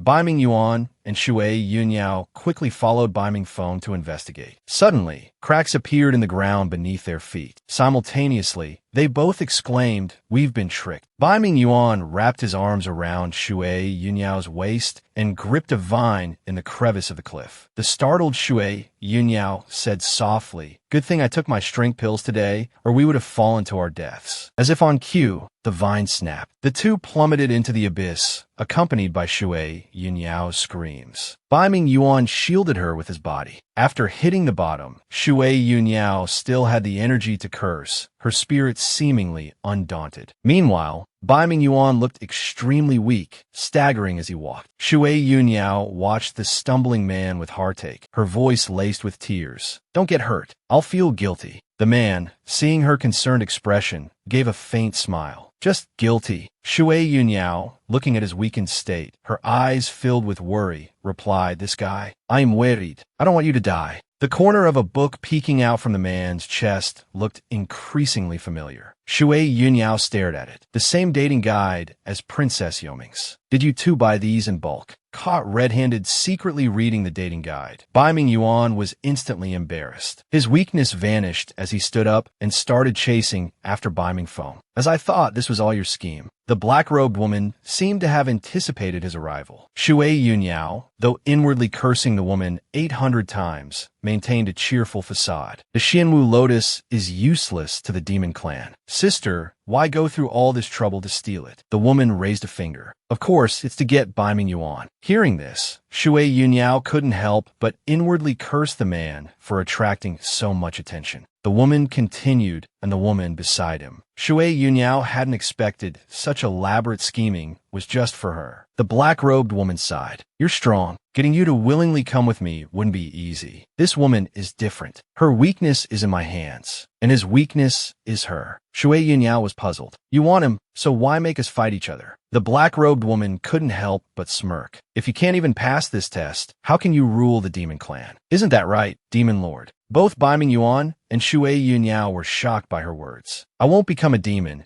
and I certainly won't become the Demon Lord. The black-robed woman continued, smiling. That's not up to you. In an instant, Bai Mingyuan transformed into a child. How about this? Now he looks even more compatible with you. Shui Yunyao inexplicably found herself in the depths of the palace. Before her, Bai Mingyuan had taken on the appearance of a child. The Songlang Kingdom's national teacher was addressing the emperor, Your Majesty. The Crown Prince's Z-Wei star indicates that if he marries the holy maiden of Yun Shui, Songlang Kingdom will prosper for 100 years. However, there's a faint demonic aura surrounding His Highness. He needs to be sent to the true immortal temple for purification. Shui Yunyao approached Bai Mingyuan curiously. Why did you suddenly become smaller? The boy ignored her. This made Shui Yunyao realize he couldn't see her. What did that woman do to us? She hadn't expected the young Bai Mingyuan to be subjected to such bullying. Not only were the palace maids gossiping about him, but a cheeky little eunuch even dared to trip the boy. The cheeky eunuch snickered. Your Highness, you're so clumsy. The young Bai Mingyuan, powerless to defend himself, could only endure the ridicule. Shui Yunyao felt a pang of sympathy for him. She had always thought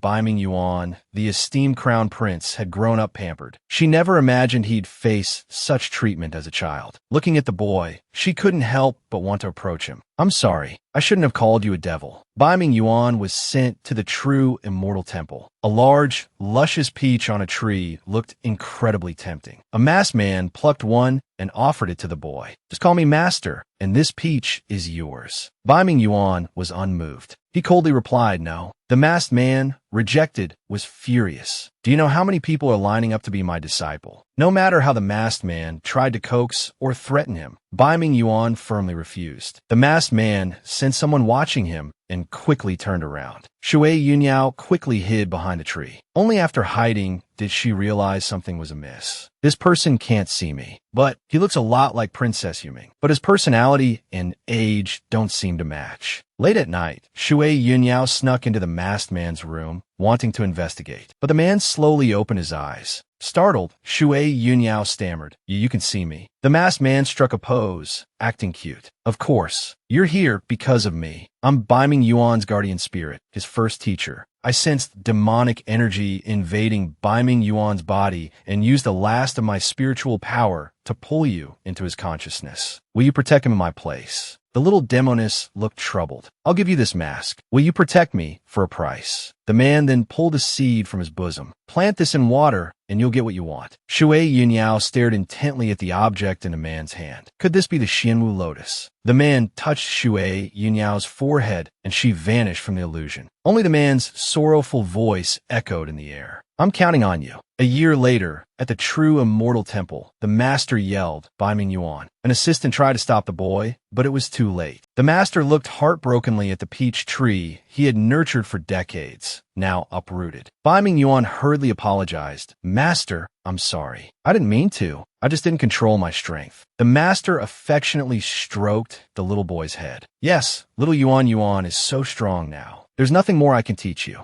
The master pointed to Yi Han, standing by a large tree. After I'm gone, he will train with you, but you must hold back. Don't hurt him. The clever Bai Mingyuan understood his master's implication. He looked anxiously at the man. Are you leaving? The master feigned indifference. Yes, there are no feasts that don't end. He led Bai Mingyuan to a palace. This is my gift to you. From now on, this Yuming palace is yours to manage. The boy didn't want his master to leave. He coldly refused, I don't want it. The master became anxious. This palace had cost him centuries of savings. The man sighed deeply. He didn't want his disciple to be bullied. He knew Bai Mingyuan's predicament in the palace. If the palace can no longer tolerate you, I want you to have a place to go. The master placed a mask on the little boy's face. I've cast a spell. Wearing this, no one will recognize you. you. The master looked solemnly at Bai Ming Yuan. I believe you'll be a good person. With that, he jumped off the cliff without looking back. Bai Ming Yuan tried his best to follow, but felt an external force pulling him back. Bai Ming Yuan, wake up. The man found a voice noisy yet familiar. Who is it? Bai Ming Yuan, wake up. They're forcing me to cuckold you.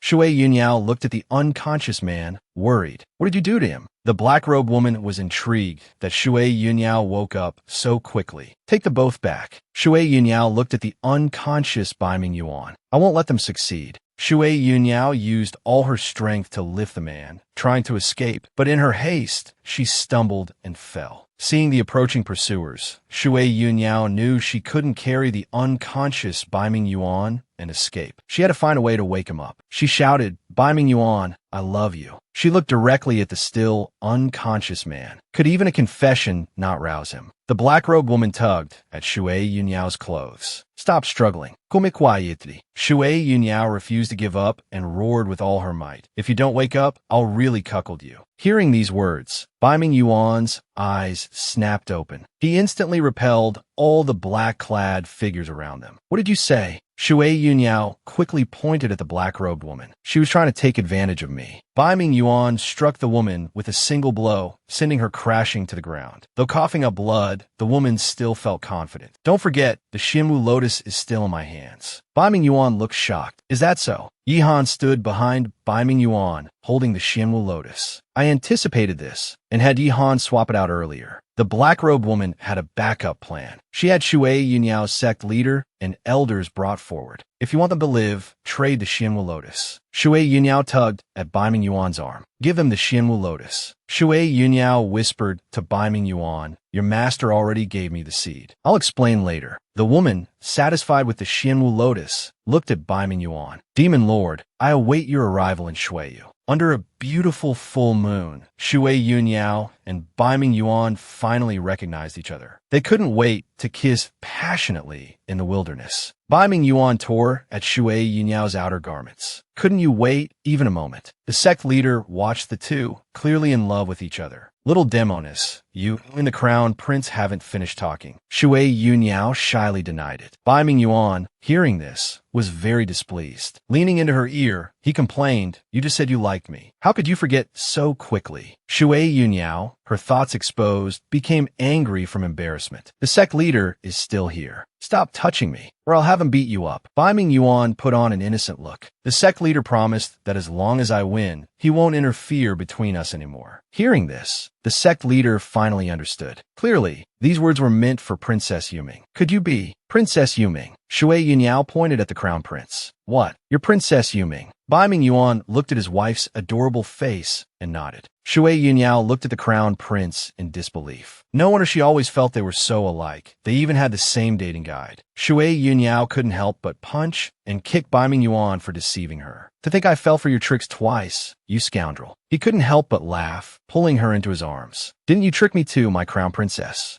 Shui Yunyao wanted to call for help from the sect leader, but they were nowhere to be seen, having already slipped away. Bai Ming Yuan, seeing her pouting, gently coaxed her, don't be angry. Let me explain. Shui Yunyao continued to sulk. You better give me a good explanation, or I'll never talk to you again. Bai Ming Yuan suddenly became serious. Since you know my master, did he tell you that the Yuming Palace is for me? Shui Yunyao was puzzled. Whether I know or not has nothing to do with you tricking me. Bai Ming Yuan leaned on her shoulder, acting coquettishly. I hope he returns. The position of Princess Yuming is still his. So I hope you love me, Bai Ming Yuan, the person. Shui Yunyao became even more confused. Then why did you keep using Princess Yuming's identity to interact with me? Bai Ming Yuan lowered his head, his voice somber. Every time I found you, you would run away. But you would actively hug Princess Yuming, so I thought you liked him more. Shui Yunyao tugged at his face. Aren't they both you? Why are you jealous of yourself? Hearing this, his face instantly flushed red. So no matter who I am, you like me, right? Shui Yunyao blushed and replied,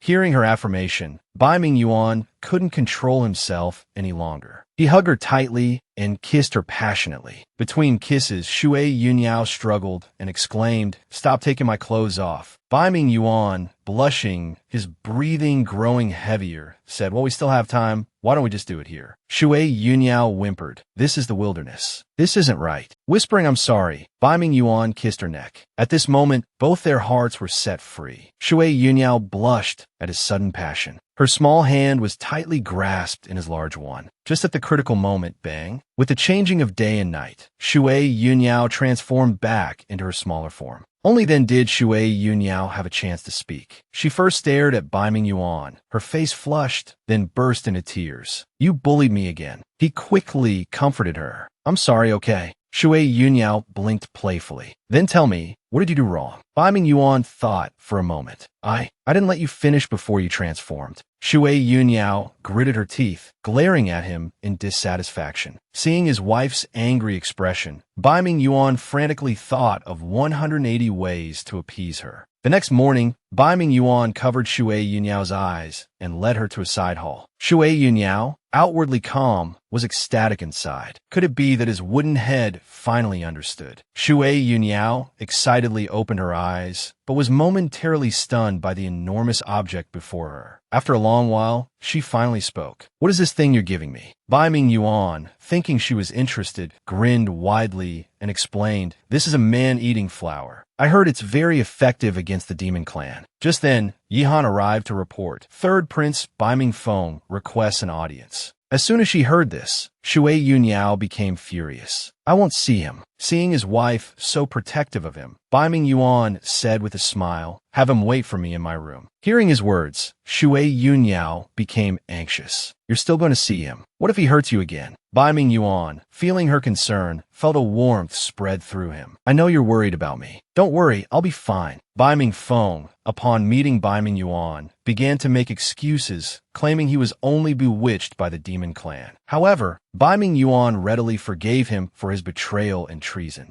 "I've already requested troops from Father to go to Shuiyu Kingdom and eliminate the demonic clan. During this time, you must protect Songlang Kingdom's safety." Bai Ming Feng was taken aback. "I clearly took such drastic measures. Why don't you hate me?" Bai Ming Yuan looked at his younger brother. "Because in this world, there are things more important than the throne." Little Shui Yunyao and little Bai Ming Yuan met unexpectedly like this. Both of their little faces were flushed like steamed apples. Their gazes met in the air, and they couldn't help but blush. The imperial advisor pleaded with Bai Ming Yuan not to go to Shuiyu Kingdom. "They stole the Xianwu Lotus. This is clearly a trap. If you go, you risk demonic possession." Bai Ming Yuan gritted his teeth, unconcerned. The next second, he was choking the imperial advisor's neck, starting to lose control. Fortunately, the third prince arrived in time. He saved the imperial advisor. The doctor sealed a portion of Bai Ming Yuan's power and asked Bai Ming Feng to help stop him from going to Shuiyu Kingdom. Bai Ming Feng looked at his shrunken older brother. Did sealing his power also shrink his size? Shui Yunyao, holding Mao Qiu, came looking for Bai Ming Yuan, but only found Bai Ming Feng. Bai Ming Feng could only laugh awkwardly and try to change the subject. Shui Yunyao had no choice but to release Mao Qiu. "Go find Bai Ming Yuan, find my silly crown prince." After a search, Mao Qiu quickly locked onto the wardrobe. Sure enough, little Bai Ming Yuan was inside, unconscious. Bai Ming Feng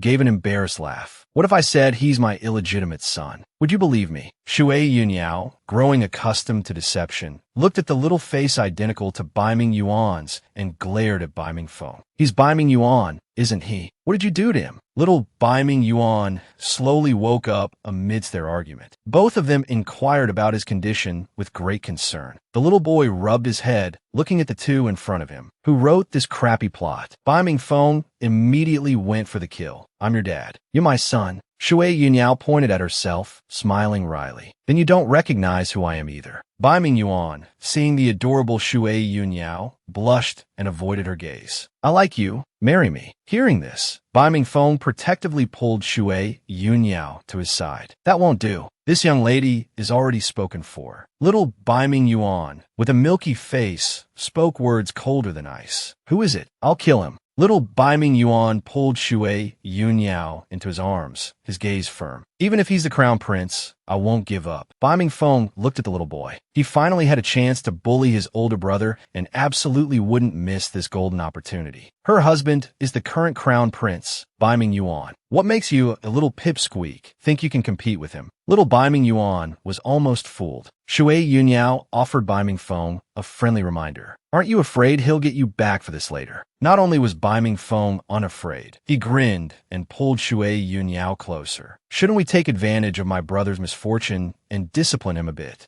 The word discipline caught Shui Yunyao's attention. She resisted the temptation and punched Bai Mingfeng. Hurry up and find a way to change him back. They went to the imperial advisor's residence, but found the bed empty. Meanwhile, Bai Mingyuan seemed to have suddenly figured something out. He embraced Shui Yunyao tightly. Let's start preparing to usurp the throne immediately. Shui Yunyao couldn't believe her ears. What did you say? You're Bai Mingyuan. Why would you usurp the throne? Little Bai Mingyuan clenched his fists seriously. I remember now. I'm Princess Yuming Yexiao. Shui Yunyao's mind conjured up images of chicken drumsticks and barbecue skewers for a late-night snack. Bai Mingfeng dropped a line. Yexiao is the name of my brother's master. Take care of him, and ran off. Shui Yunyao was skilled at handling children. She quietly avoided the patrolling guards and took Bai Mingyuan out onto the streets, her tone teasing. Are you scared to go sneak around with me? Little Bai Mingyuan looked at Shui Yunyao, his eyes darting around. Why bother? Right now. Bai Mingyuan didn't finish his sentence, but Shui Yunyao panicked. He wouldn't be thinking of doing that here, would he? And she thought, well, it's not impossible. She puckered her lips, wanting to kiss his cute little face. Bai Mingyuan suddenly gave her a bear hug. I'll help you with your sneaking around. Shui Yunyao looked at her silly husband. She had truly fallen for him. She tugged on his clothes. A soft, sweet kiss landed on Bai Mingyuan's cheek. Kissing was tiring work, so Shui Yunyao took him to the kitchen to replenish their energy. The woman ate heartily, but didn't forget to look at Bai Mingyuan. Why aren't you eating? Aren't you hungry? Bai Mingyuan stared intently at Shui Yunyao.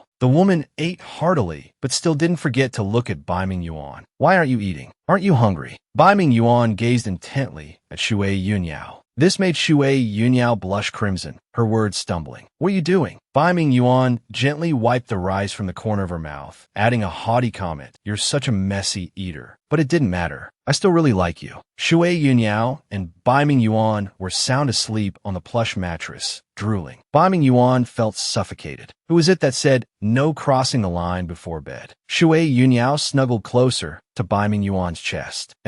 So comfortable. Bai Mingyuan was feeling a little restless thanks to this little vixen. He got up and tucked Shui Yunyao in so she wouldn't catch a cold. Just then, footsteps came from outside the door. Xiangning was shocked to see a strange man sleeping next to the crown princess. Nini, what are you doing? Shui Yunyao snuggled closer, blinking innocently. We're having a secret affair, can't you tell? Xiangning shouted angrily. You, stay away from the crown princess. Shui Yunyao shielded Bai Mingyuan. Xiangning, calm down. Take a good look at who he is. Xiangning carefully studied the handsome, adorable face, those familiar white hair and blue eyes. He's His Highness's illegitimate son. Shui Yunyao was momentarily speechless. He is Bai Mingyuan. Bai Mingfeng then took the two of them to the Fenghua Pavilion. Looking at the most prestigious pleasure house in Jinsheng, Shui Yunyao asked, weren't we supposed to be looking for the imperial advisor? Bai Mingfeng grinned, drooling slightly. After much investigation, I've discovered that the imperial advisor frequented the Fenghua Pavilion before his disappearance. Shui Yunyao crossed her arms. Serious. So you're suggesting we go to the Fenghua Pavilion to inquire about the imperial advisor? She frowned deeper.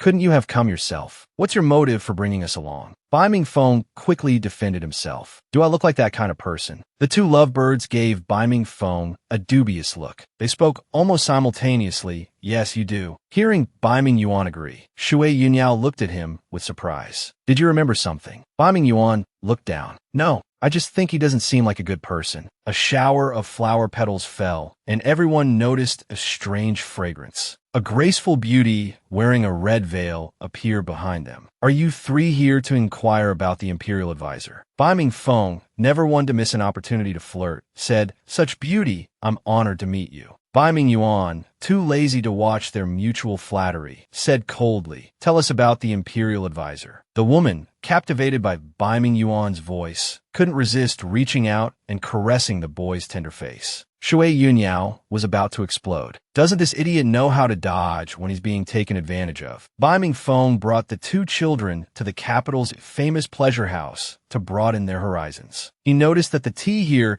tasted exactly like the tribute tea served in the palace. Something was definitely amiss. He pressed further. What is your relationship with the imperial advisor, miss? Feng Shi put on a pitiful expression. To tell you the truth, I am the imperial advisor's lover. I've been looking for him these past few days. She even started to cry. That scoundrel not only owes me a large sum of money, but he also stole my treasure. If you know anything and don't tell me, don't blame me for being ruthless. This turning of the tables was completely unexpected. Bai Mingyuan took Shui Yunyao's hand and started to leave. Since she doesn't know anything, there's no point in wasting our time here. Bai Mingfeng blew Feng Shi a kiss as he left. Don't worry, Mississippi. I'll let you know if I find anything. As soon as they left, Feng Shi's demeanor changed, and she followed them closely. With their cultivation levels, they quickly realized they were being followed. Little Bai Mingyuan suggested, 3 people are too conspicuous. I'll go distract the assassin, Yao Yao, and I will investigate that woman. Bai Mingfeng looked at their small stature. You two can't even beat a dog, can you? The two followed the woman to the outer palace wall. Could Feng Shi be someone from the palace? Bai Mingyuan sat on the wall, looking at Shui Yunyao's small face with a mischievous grin. 1 kiss, and I'll bring you up. Before Shui Yunyao could respond, he had already brought her onto the wall. Bai Mingyuan closed his eyes, pointing to his cheek. Payment. Shui Yunyao feigned disgust, but her lips still obediently pecked his cheek. Bai Mingyuan smiled triumphantly. The reward for chasing someone is calculated separately. Shui Yunyao puffed out her cheeks, looking at the presumptuous fellow. Fine, fine. After this is all over, I'll compensate you however you want, all right? They followed for a while, only to find the woman was just going in circles. The woman smiled slyly. The time has come. The two watched the suddenly disappearing tracks. Could we have fallen into his trap? Shui Yunyao fearfully heard a scream in the distance. Zhang Yang, dressed as a woman, appeared before them.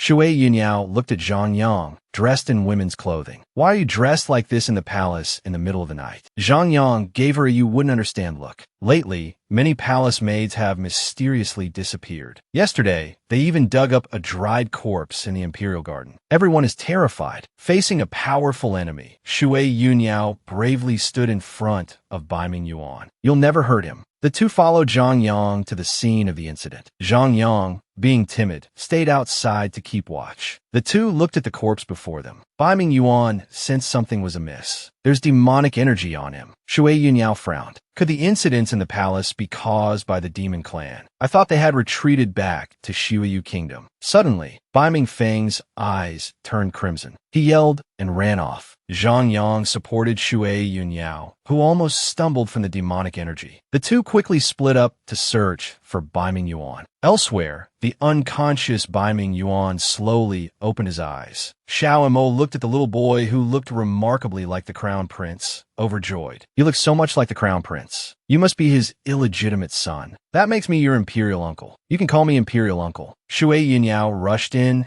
and was relieved to see Bai Mingyuan with Xiao Mo. But she still anxiously ran over to check on him. Idiot, don't run off like that again. Bai Mingyuan sensed someone approaching and signaled them to be quiet. The two followed the footsteps of several people, tracking them to a side hall. But the people who were just in front of them suddenly vanished. We'll have to look for a mechanism. With a click, a wall slowly opened. At this point, the two realized it was a trap. Feng Shi appeared behind them. Where does the crown princess intend to take her little lover? Shui Yunyao pretended to be a naive child. Pretty sister, how did you know I'm the crown princess? Who are you? Feng Shi smiled sweetly. You're a famous person in the palace. How can I not know you? As for who I am, dead people don't need to know. Her beautiful face uttered words as venomous as a viper. Little crown princess, I'm afraid I'll have to ask you to disappear. Shui Yunyao, unafraid, stood in front of Bai Mingyuan. Bai Mingyuan, however, wanted to trade himself for Shui Yunyao's safety. I'll go with you, but you have to let her go. Feng Shi chuckled dismissively. You two think you're in a position to negotiate with me. Hearing this, Bai Mingyuan allowed the demonic energy within him to surge outwards. The two fainted. Sensing the powerful demonic energy, Feng Shi decided to retreat. Back at the crown prince's residence, Bai Mingyuan kept mumbling something, still unconscious. Seeing him in such distress, Shui Yunyao was heartbroken. She could only resort to the method she used to wake him up last time. If you don't stop this, I'll cheat on you.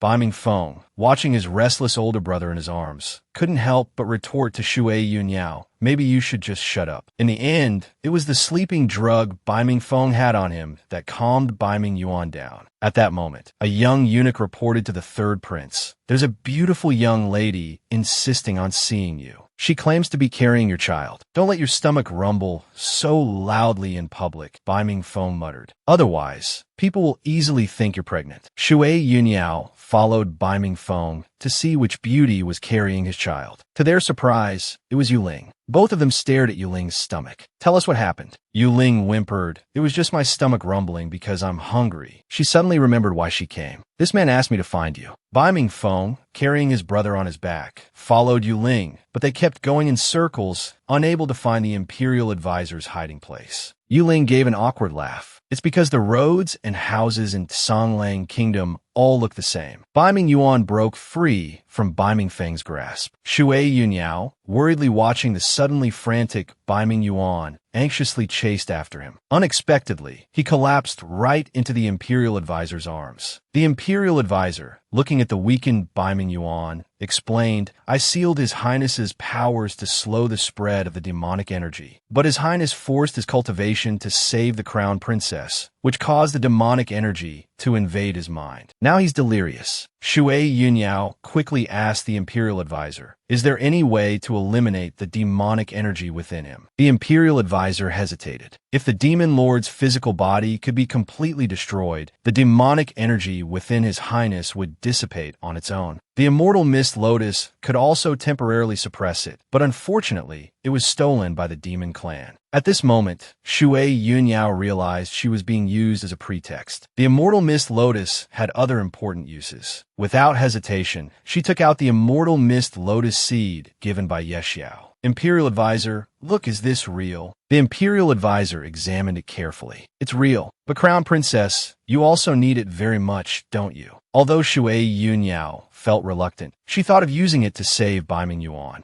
Even though she would only have 3 years left to live without the immortal mist lotus, Shui Yunyao still smiled sweetly. "I'm Yufine. Use it to treat Bai Mingyuan first." The imperial advisor looked incredulous. Such a precious item, she gave it away so easily. Shui Yunyao caressed Bai Mingyuan's soft and delicate face. "If it were me lying here now, he would definitely do the same." She placed the entire lotus seed on Bai Mingyuan's forehead, carefully examining him. "To help you regain your memory, I can only do this." Shui Yunyao looked at the imperial advisor, puzzled. "How did you know I needed the immortal mist lotus?" The imperial advisor smiled, lowering his head. "Because I was the one who proposed your marriage to the late emperor. Naturally, I know this isn't your true form." Shui Yunyao looked at the imperial advisor's youthful face, completely bewildered. "Then how old are you really?" "In human terms, I'm 1,000 years old." This shocked Shui Yunyao even more. 1,000 years old. Why would you willingly be a mere imperial advisor? The imperial advisor reminisced. "Yexiao and I were originally celestial beings. He excelled in combat, while I specialized in divination. We were ordered to descend to the mortal realm together to eliminate the demon lord. 1,000 years ago, Yexiao narrowly won, but only managed to seal the demon lord's physical body in the Shiyu kingdom. To pursue the demon lord's soul, Yexiao used half of his primordial spirit to relentlessly search. Unexpectedly, the demon lord's soul and half of Yexiao's primordial spirit merged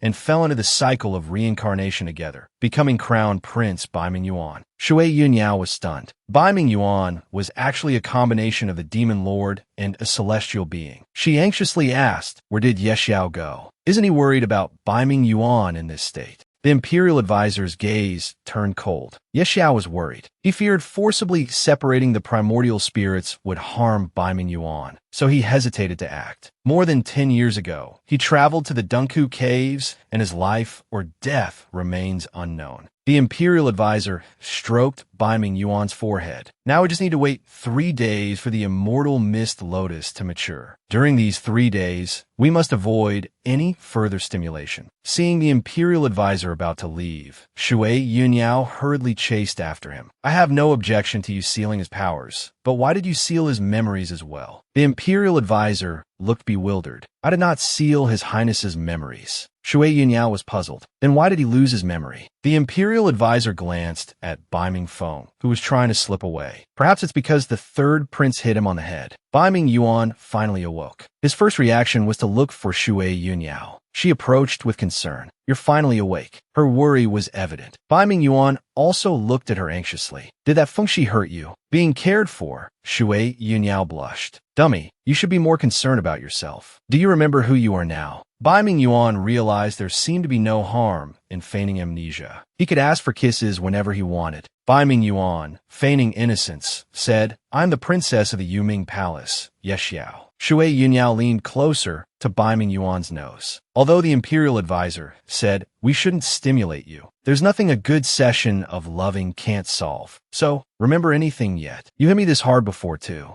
Bai Mingyuan, refusing to admit he had regained his memory, sweetly kissed Shui Yunyao's cheek. I think this method is more effective. Shui Yunyao cupped his small face and examined it carefully. You really are quite handsome. In that case, Shui Yunyao opened her mouth and nibbled on Bai Mingyuan's cheek. She looked at the teeth marks on his face, unable to suppress a giggle. Hearing him still claim amnesia, Shui Yunyao began to wonder. Did I bite the wrong spot? I bit him with this much force before. Thinking about how she had once inhabited his perfect body, Shui Yunyao couldn't help but drool. Seeing her lecherous expression, Bai Mingyuan came up behind her. What mischief are you plotting now? Shui Yunyao covered his eyes and pushed him forward. Go sit down nicely for me. Although Bai Mingyuan didn't know what she was planning, he obediently sat down. Shui Yunyao mustered all her strength, picked up a vase, and was about to smash it on his head. Fortunately, Yuling arrived just then to deliver medicine to the crown prince. What are you doing? Yuling pulled Shui Yunyao aside. The crown prince has turned into a little puppy, and you're being so cruel. Shui Yunyao quickly defended herself. I'm not, I didn't. This is all to help him regain his memory. It's my brilliant plan. She wanted to pat Bai Mingyuan's little head. Although he's adorable now, I still hope he can recover his memory and return to his original form. Yuling perked up. Leave it to me. We have a special ancient insect in southern Jiang. Just eat it, and I guarantee he'll remember everything from this life and his past lives. Bai Mingyuan, pretending to be innocent, frowned with puffed cheeks. I don't need it. Shui Yunyao's temper flared. Let's talk, eat it. Suddenly, a loud crash came from outside the window. The imperial advisor was fighting against several people. Watching the intense scene, Shui Yunyao couldn't help but worry. How did they catch up again? The imperial advisor took out a celestial lotus and handed it to Bai Mingyuan. Your Highness, after the flower blooms, consume it and your powers will be restored. Time is running out. You must leave quickly. Shui Yunyao peeked over little Bai Mingyuan's shoulder, watching the pursuers. Looking at Shui Yunyao's adorable appearance, Bai Mingyuan felt reluctant to part. Wait for me at the crown prince's residence. Have Yihan strengthen the guard around the perimeter. Shui Yunyao keenly caught the implication. You've recovered your memory. Bai Mingyuan couldn't suppress the grin spreading across his face. Actually, after the imperial advisor resealed me last night, I recovered. 2 days later, at the crown prince's residence, Shui Yunyao waited and waited, but Bai Mingyuan didn't appear. Her spirits were low. Even her favorite delicacies, which she usually loved, held no appeal. Yuling, who hadn't had a full meal in half a month, ate nonstop. Don't worry, the crown prince and the imperial advisor are not ordinary people. They'll be fine. Yihan reported that there was still no news of the crown prince. Shui Yunyao was too worried to sit still. No, I have to go find him. He positioned himself in front of Shui Yunyao. Several people have gone missing recently. Young crown princess, you cannot go out. Hearing about the missing persons, Shui Yunyao became deeply concerned. Could it be the demon clan again? Yihan hadn't yet investigated the matter fully, but because the disappearances began after the crown prince went missing, he was actively looking into it. He tried to reassure Shui Yunyao. I believe we'll have answers soon. Shui Yunyao gave a sly smile, mischief twinkling in her eyes. Want me to be obedient? Maybe in the next life. Taking advantage of the dark and windy night, Shui Yunyao snuck out of the crown prince's residence, bringing Yuling along. Yuling, who had been enjoying the comfortable accommodations and food at the residence, was very unhappy. I don't mind you sneaking out, but why did you have to drag me along? Shui Yunyao chuckled. Well then, please settle the bill for all the free food and lodging you've enjoyed at the crown prince's residence these past few days. They both smelled a strange odor in the air. Following the scent, they discovered it was Bai Mingyuan,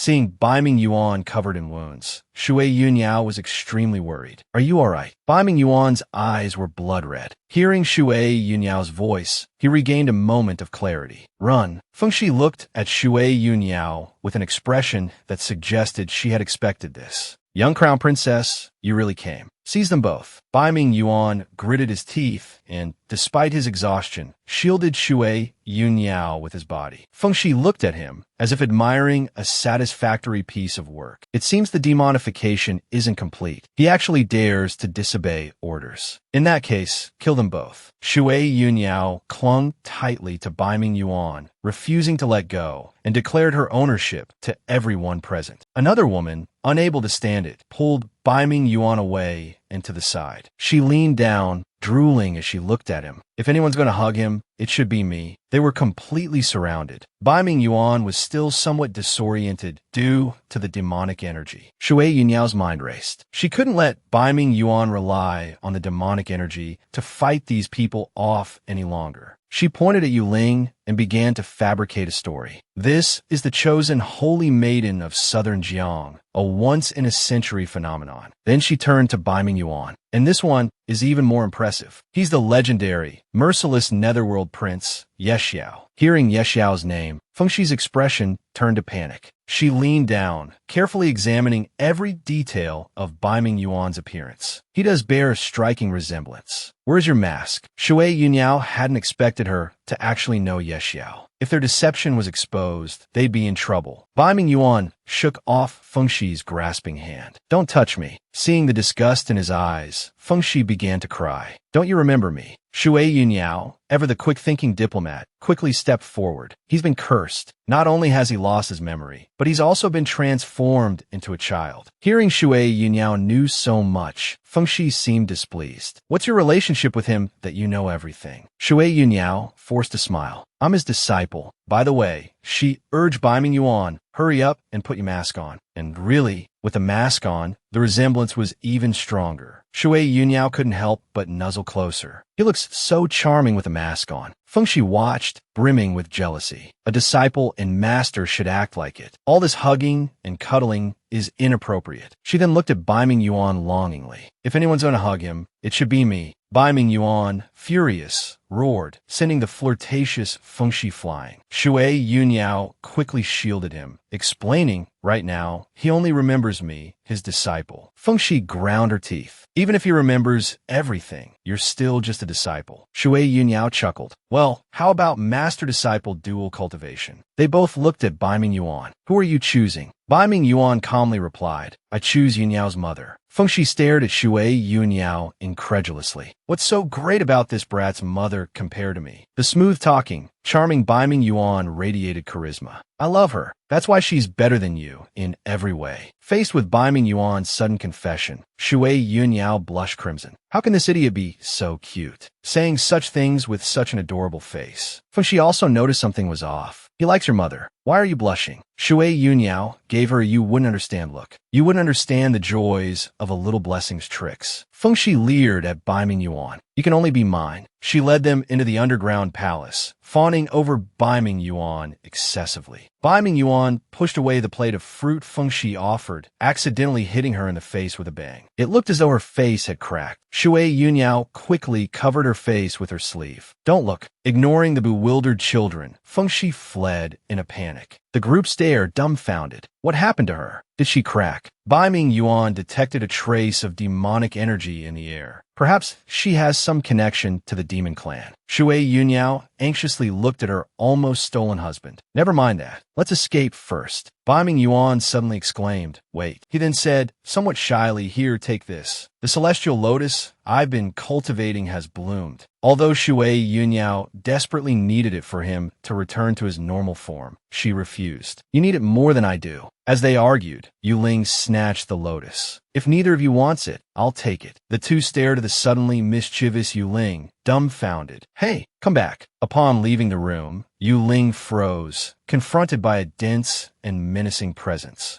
Looking at the countless pairs of crimson eyes, she stammered, where is this? Unfamiliar with such a scene, Yuling's mind went blank. When Shui Yunyao caught up, she found Yuling unconscious on the ground. I'm sorry, I won't do it again. They're so scary. As Shui Yunyao wondered who they were, a familiar voice called out from behind her. Young Crown Princess. Shui Yunyao saw the haggard servant girl. It was Mei Xiang. Mei Xiang and a group of servant girls knelt. Please, young Crown Princess, save us. Mei Xiang's voice was weak. We were all captured by the Empress. Every other day, they take our blood. Shui Yunyao was shocked. Someone was this audacious within the palace walls. Which Empress was so brazen? Bai Mingyuan pulled Shui Yunyao into his arms, gently kissing her lips. After a sweet thank you, he consumed the celestial lotus and returned to his normal, well-built form, looking even more handsome. Yuling, who had also witnessed this alluring scene, gaped. Mei Xiang struggled to recall what happened before she was brought there. She vaguely remembered going to the Seven Phoenix Palace to deliver a meal to the West Palace Empress Dowager. Shui Yunyao thought about the Empress Dowager she had met. Now, there's another one. As it turned out, when the previous emperor was critically ill, he disregarded all objections and instated a young and beautiful commoner as empress. After the new emperor ascended the throne, he honored his birth mother as the East Palace Empress Dowager. The other woman was then relegated to the remote Seven Phoenix Palace. Her last appearance was when she delivered a bowl of tonic to the then-pregnant empress. After that, no one ever saw her leave the Seven Phoenix Palace. Shui Yunyao carefully pieced together the strange events. She must have secretly colluded with the demonic clan, using her identity as the Empress Dowager of the West Palace. She secretly built this underground palace within the Imperial Palace. Then, because the Imperial advisor stole her treasure, she started capturing people to maintain her beauty. Bai Mingyuan strongly agreed with Shui Yunyao's reasoning. He patted Shui Yunyao's shoulder. You and Yuling take them and leave first. I'll have my father send troops to take care of this entire place. Shui Yunyao instantly panicked when she heard Bai Mingyuan wasn't leaving with her. She yelled, urging him to leave this dangerous place with her. Fortunately, Mei Xiang spoke up, saying she knew the way and could lead everyone out. They hadn't dared to escape before because they didn't realize they were still within the palace. Shui Yunyao had assumed Yuling would leave with Mei Xiang, but she noticed her sneaking around, intending to stay. Hands on her hips, Shui Yunyao glared at the unwanted third wheel. Why aren't you leaving with Mei Xiang and the others? Yuling frowned, racking her brain. I'm worried about your safety. How can you say that to me? Just as they let their guard down, someone found them. Catch them. With no other options, Bai Mingyuan looked at the celestial lotus in his hand. Are you sure you want to give this to me? Shui Yunyao smiled sweetly. Didn't we agree that after you recover, we'll go back to the snow region and steal that one back? Bai Mingyuan was so touched by Shui Yunyao, he didn't know what to say. He pulled her into a deep embrace. Moments later, after consuming the celestial lotus, Bai Mingyuan's body began to transform. Shui Yunyao and Yuling stared, dumbfounded, at the exquisite abs and pecs before them. Yuling couldn't help but give Shui Yunyao a thumbs up. Your crown prince has a great physique. Hearing this, Shui Yunyao suddenly remembered Yuling was there. Forget everything you just saw. Restored to his true form, Bai Mingyuan looked dashing in a dark blue robe. Shui Yunyao couldn't resist running towards him and crashing sweetly into his arms. I want a hug. Bai Mingyuan affectionately ruffled her hair. Yuling watched them enviously. Seriously, you two have been showing off your affection ever since you left the underground palace. Fengxi has escaped. Shouldn't you go after her? Fengxi was in a private residence somewhere. The imperial advisor was brought there, kneeling before her. Where did you hide my treasure?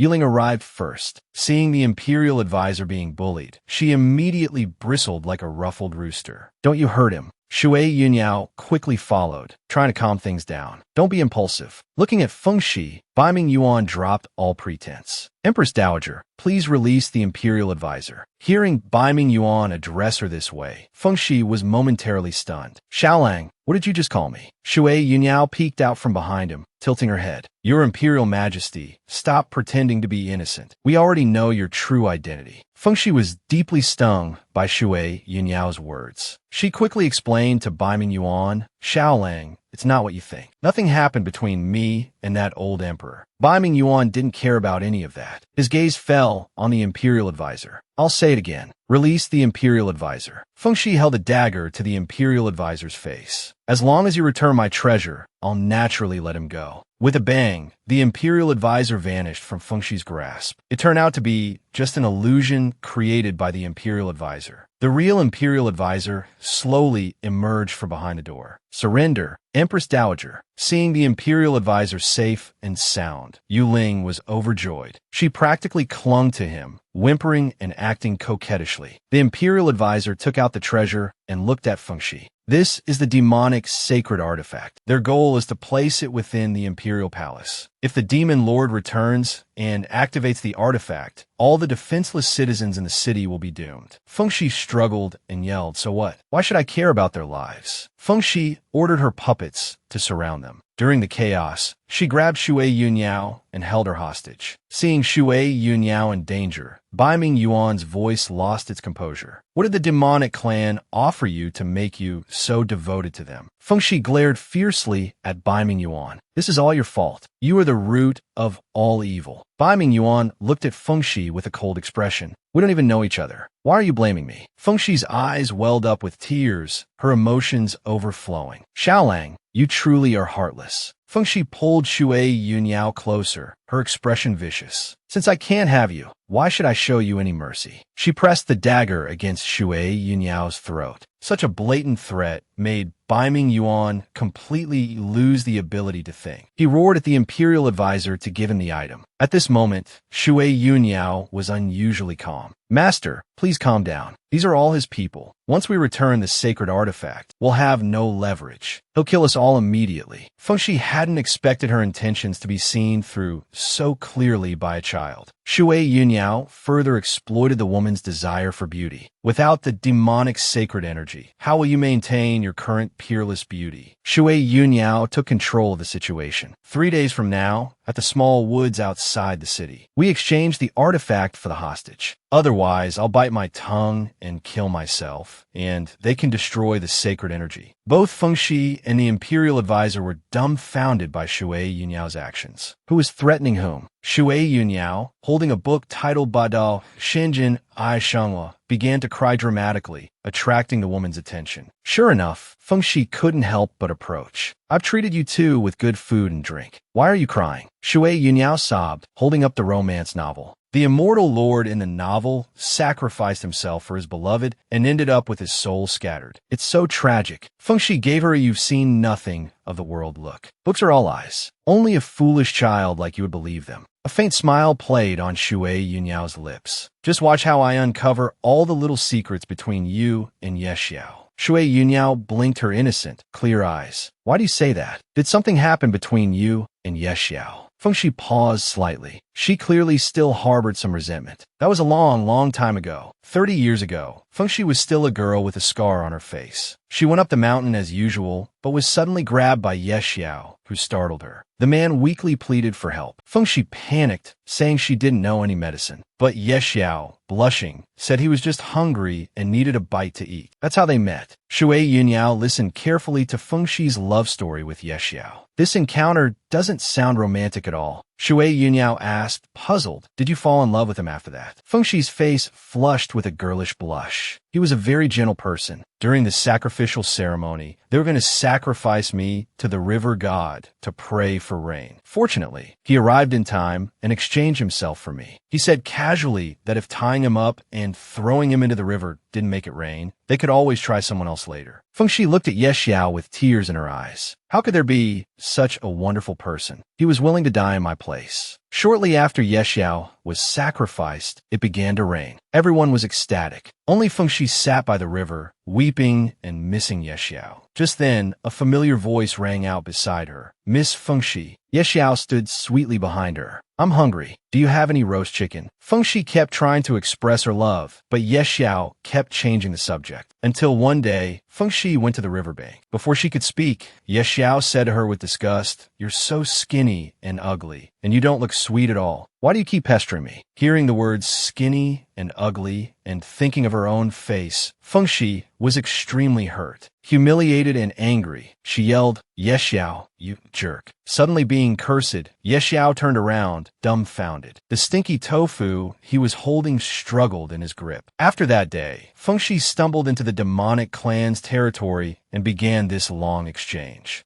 As long as she worked for them, she could maintain her eternally youthful appearance. After listening carefully, Shui Yunyao felt that Ye Xiao had been terribly wronged. If he were truly someone who judged by appearances, why would he have saved you? Was there really no one else present at the time? Questioned by Shui Yunyao, Feng Shi felt something was amiss. Shui Yunyao watched Feng Shi on the verge of a breakdown, feeling that her escape plan was halfway to success. Shui Yunyao successfully made her escape. Feng Shi decided not to pursue her. "Just let her go." "That won't do," a familiar voice said quietly. Feng Shi turned around and found it was the woman in black. She pinched Feng Shi's chin threateningly. "Get the sacred artifact back. You'll soon be old and ugly again." Feng Shi's eyes filled with tears. Perhaps I misunderstood him. I don't want to oppose him anymore. The woman in black looked at Feng Shi intently. "Don't be foolish. Do you really think the one you met was Ye Xiao? The one you saw before was actually the crown prince, Baiming Yuan. The real Ye Xiao was killed by them long ago." Feng Shi was in disbelief. The Ye Xiao she longed for was actually dead. The woman in black continued her manipulation. "If you obey me, there's naturally a way to resurrect him. Leave the young crown princess to me. You go and take care of other matters." Feng Shi sobbed pathetically. "As long as my beloved Xiao Lang can be resurrected, I'll listen to anything you say." Shui Yunyao, while escaping, was caught in a net. The woman in black laughed triumphantly. "Young crown princess, we meet again. Why aren't you with the demon lord this time?"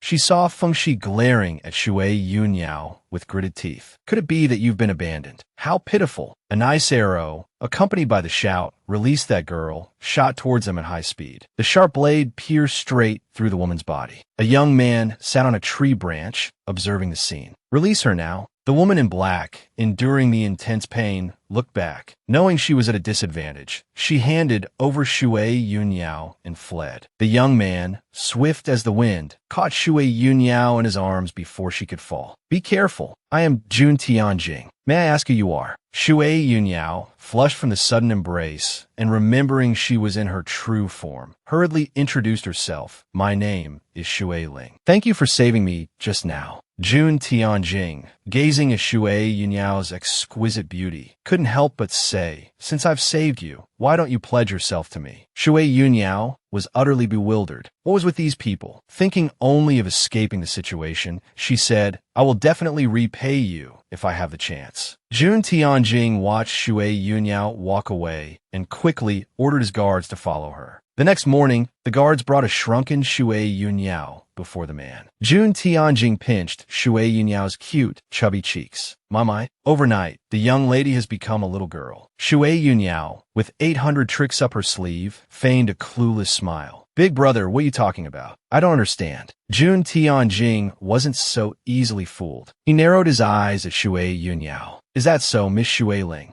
Jun Tianjing deliberately brought his face within a foot of Shui Yunyao's. The atmosphere suddenly became somewhat intimate. The man lowered his voice, speaking to the now stammering Shui Yunyao. "I'll hang you up for 3 days and 3 nights. Let's see if your mother comes to save you." Shui Yunyao, bound and gagged, had no chance to escape. Suddenly, Baiming Yuan's voice called out from not far away, "Yao Yao." Shui Yunyao, pouting, turned to look at Baiming Yuan. "I'm here." Baiming Yuan, dressed in blue robes, no longer as composed as usual, the fine beads of sweat on his forehead betraying his anxiety. "Yun Tianying Smiugl. Finally, we meet, my dear brother-in-law." Shui Yunyao's mind raced. "I've never heard I had a brother." Baiming Yuan frowned. "I don't know you. Get lost." Jun Tianjing, not only unfazed but also smug, replied, "Don't be so hasty. I'm Shuiji's brother. After you marry her, you'll naturally be my brother-in-law." Baiming Yuan looked at Shui Yunyao hanging in midair. "I will not marry Princess Shuiji. Release my crown princess, Bai Ming Yuan tightly embraced the falling Shui Yunyao, gently comforting her. It's all right now. Jun Tianjing, watching their intimate embrace, frowned. How irritating. Bai Ming Yuan, while cuddling Shui Yunyao, addressed the king of Shuiyu Kingdom. Your Majesty, what brings you to our Songlang Kingdom? Jun Tianjing, hands on his hips, spoke with an air of self-importance. My sister, in her letter, said you agreed to the marriage alliance between our two kingdoms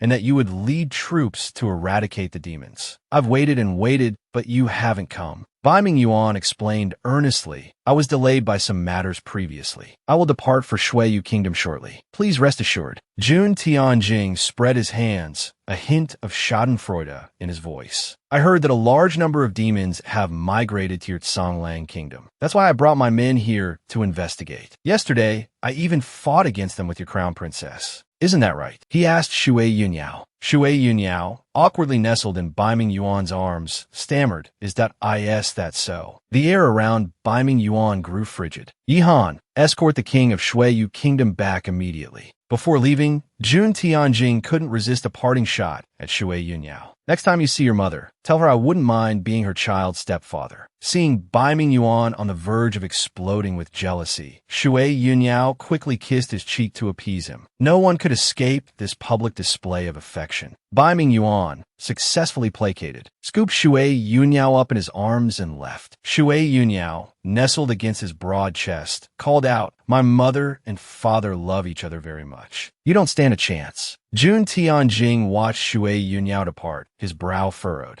After everyone had left, a faint, almost imperceptible smile played on his lips. Things that can't be easily obtained are truly tempting. Back home, Bai Ming Yuan was still sulking. Shui Yunyao tentatively called out to him with an affectionate term, My beautiful husband. Bai Ming Yuan still refused to turn and face her. Shui Yunyao resorted to her ultimate weapon, glistening, teardrop-filled eyes. Don't be angry, okay? The man, whose heart melted at her words, finally spoke, Honestly, what's going on between you and him? Hearing the words, pledge myself to him, Bai Ming Yuan bristled. How dare he? Shui Yunyao looked at him reproachfully, as if you haven't done the same. Seeing his fierce expression, Shui Yunyao quickly tried to appease him. Pledge myself. At worst, I'll give him my treasured 1,000-year-old ginseng. Bai Ming Yuan observed her playful antics. Were you planning to use this trick on me before? Shui Yunyao, her thoughts exposed, lowered her head. Her words became stammering. Of course not. You and him are different. Bai Ming Yuan pressed on, different how? Hearing Shui Yunyao's incoherent mumbling, Bai Ming Yuan's eyes dimmed. He pulled her into his arms. If you find him better than me, will you leave me? Indeed, love can make one insecure, even someone as powerful as Bai Ming Yuan. Shui Yunyao nestled in his warm embrace, offering comfort. Although you always have a cold expression, when I need you, you're always there to protect me. I see all of that. And most importantly, you're much more well-built than him. Though pleased by the compliment, Bai Ming Yuan caught the slip-up. How do you know his physique isn't as good as mine? Shui Yunyao's mind went blank. Because I touched him when he hugged me, of course. Bai Ming Yuan, just moments ago appeased, was once again ignited. Shui Yunyao was in trouble. Why did you touch him? Am I not enough for you?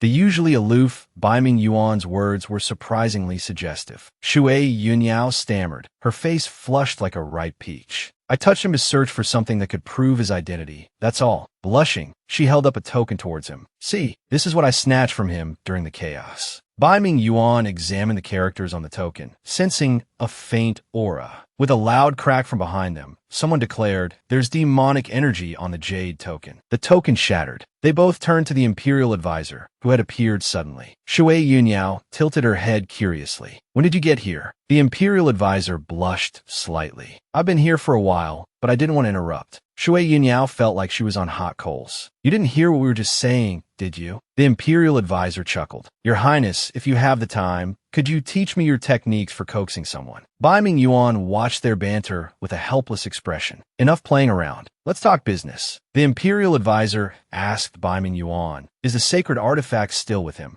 Receiving an affirmative answer, the Imperial Advisor knew they wouldn't give up and would likely have another plan soon. Shui Yunyao, unaware of the sacred artifact's power, looked at them with bright eyes. Why don't we just destroy it? Then the demons won't be able to get it. Hearing his wife's idea, Bai Mingyuan spread his hands. You try. Shui Yunyao bit through and stabbed the artifact with all her might. Seeing the unscathed artifact, Shui Yunyao was discouraged. Unwilling to give up, she gritted her teeth and exerted even more force, only to be stopped by Bai Mingyuan. If there were a way, I wouldn't still be keeping it with me. Shui Yunyao finally understood why the demons had so readily entrusted it to Fengxi. It was completely resistant to both physical and magical attacks. A sudden shout made everyone turn around. The emperor, led by Fengxi, had come to catch them red-handed. Seeing her scheme succeed, Fengxi fanned the flames. Your Majesty, look, they're hiding the sacred artifact and plotting treason. They even try to blame me for the murder of the palace maid. You must uphold justice for me. Shui Yunyao looked at Fengxi with unwavering eyes. You're lying. You're the one who did all this. Mei Xiang can testify for us. Fengxi responded as if she had expected this. The guards just dug up Mei Xiang's body at your residence. You can't deny it anymore. Fengxi, controlling the emperor, demanded that Bai Mingyuan uncover the truth about the demons within 3 days or be imprisoned. Hearing that they only had 3 days, Shui Yunyao felt anxious for Bai Mingyuan. He placed his large hand in front of her. Shui Yunyao, hurt by his seemingly uncaring attitude, sulked off to the side. Seeing this, Bai Mingyuan gently stroked her head. Shui Yunyao grabbed his face in retaliation. 3 days. How can we eliminate the demons in 3 days? Why did you agree? Seeing Bai Mingyuan being wrongly accused, the imperial advisor quickly offered an explanation. The emperor's mind has been controlled. If we resist forcefully, the outcome might not be any better than it is now. Shui Yunyao, momentarily a loss, frowned at Bai Mingyuan. Are we just supposed to let them manipulate us? Bai Mingyuan picked up his mask and put it on. Don't forget, I'm also the Netherworld princess. A mischievous grin played on Shui Yunyao's lips. So, are we preparing to launch a coup now?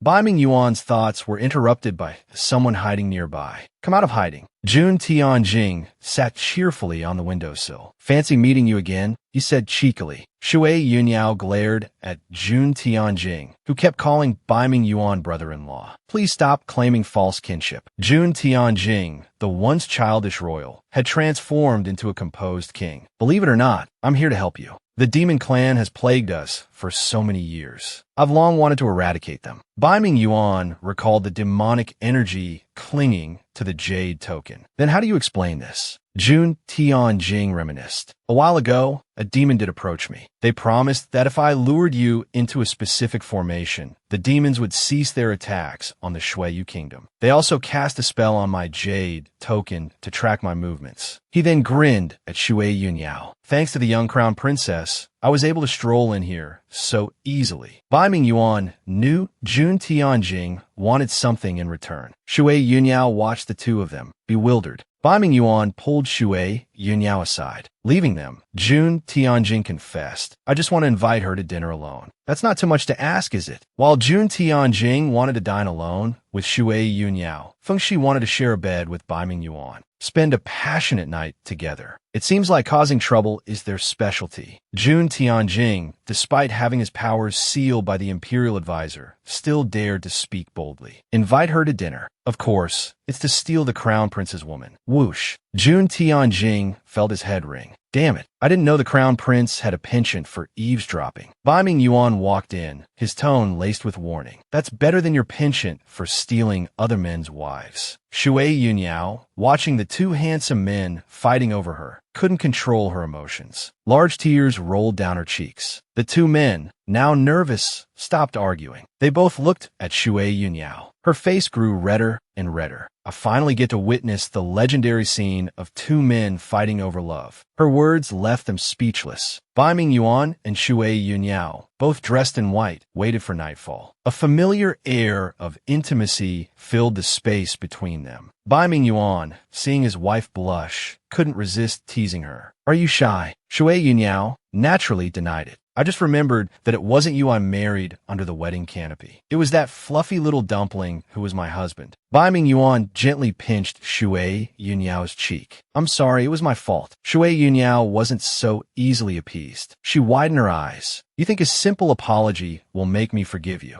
You have to give me a proper wedding, and you have to bark like a dog again. Shui Yunyao's eyes twinkled. Only after you do that will I acknowledge you as my husband. Bai Mingyuan pulled Shui Yunyao into his arms. It seems I've been too lenient with you lately. Shui Yunyao blushed. She knew what awaited her. Fortunately, a guard arrived just in time. Otherwise, a battle of stamina would have ensued, and Shui Yunyao definitely wouldn't have been able to handle it. Feng Shi took out the Xianwu lotus and asked Bai Mingyuan to pretend to be Yexiao for a day. Shui Yunyao was speechless. She had just gotten rid of one rival in love for Bai Mingyuan, and now hers had appeared. Fortunately, the quick-witted Shui Yunyao realized that if they both entered a dream together, they could see Yexiao. As soon as Yexiao saw Feng Shi, he quickly chased his good girl out of the dream. Feng Shi, unable to contain her longing any longer, threw her arms around Yexiao. I'm sorry, I misunderstood you. Yexiao remained gentle. Now that you know you were wrong, try your best to make amends. The shrunken Shui Yunyao finally obtained the Xianwu lotus. Shui Yunyao held the ice blue lotus in her hands, hardly able to believe she had obtained it so easily. But it wasn't time to return to her normal size yet. If we tell the emperor the truth, the investigation will surely reveal that she wasn't a virgin before marriage. If Bai Mingyuan reveals his netherworld princess identity to protect her, it will only arouse suspicion. Now, we can only wait until the demons are eliminated. Then, we can silence Feng Shi and convince the emperor that she was cursed by the demons long ago. Shui Yunyao has been waiting for this moment for a long time. Her eyes are filled with anticipation. What are we waiting for? Let's set off to eliminate the demons now. Everyone followed Jun Tianjing to the demon's hideout. The cave was pitch black, filled with flocks of crows. Shui Yunyao heard a jingling sound and sensed an imperceptible change in the air. She felt Bai Mingyuan's coldness and looked at him anxiously. Watching Bai Mingyuan become increasingly abnormal, his pupils changing color, Shui Yunyao cried out, Bai Mingyuan, what's wrong with you? A woman in black appeared before them. Don't bother, he can't hear you. The woman looked at Shui Yunyao, who had the weakest power. Well then, I'll have to trouble you. Shui Yunyao felt like she was isolated in a separate space. Everyone else just assumed she was exhausted and had fallen asleep. Bai Mingyuan carried the unconscious Shui Yunyao and continued forward. There's only one cave left to check. Let's look and then leave. Entering the cave, the woman in black waited by the demon lord's true body. It's been a long time, demon lord. Don't you feel anything seeing your true body? Bai Mingyuan's already bloodshot eyes grew even more fervent. I am not. The woman in black continued to chant. Great demon lord, stop resisting. Merge with your physical body and wreak havoc upon the world again. Bai Mingyuan used all his strength to blast the woman several meters away. The woman in black looked at Bai Mingyuan, who refused to return to the demons. Fine, if that's how it is, then don't blame me. A black energy beam instantly pierced through Bai Mingyuan's body. Shui Yunyao's lovely face flashed through his mind. I'm sorry, Shui Yunyao. I can't stay with you any longer. Shui Yunyao, in a blue dress, her eyes gentle as water, said, My beautiful husband, let's go home. Seeing him injured, she burst into tears. No, Bai Mingyuan, let me out. Suddenly, cracks appeared in the sacred artifact. The unconscious Shui Yunyao finally awoke. She caressed his injured body. Please don't leave me alone. The woman in black looked at Shui Yunyao, who had broken through the sacred artifact seal. How is this possible? You have no decree. The imperial advisor, who had foreseen everything, shielded Shui Yunyao. Her soul doesn't belong to this era. That's why the sacred artifact failed. The woman in black,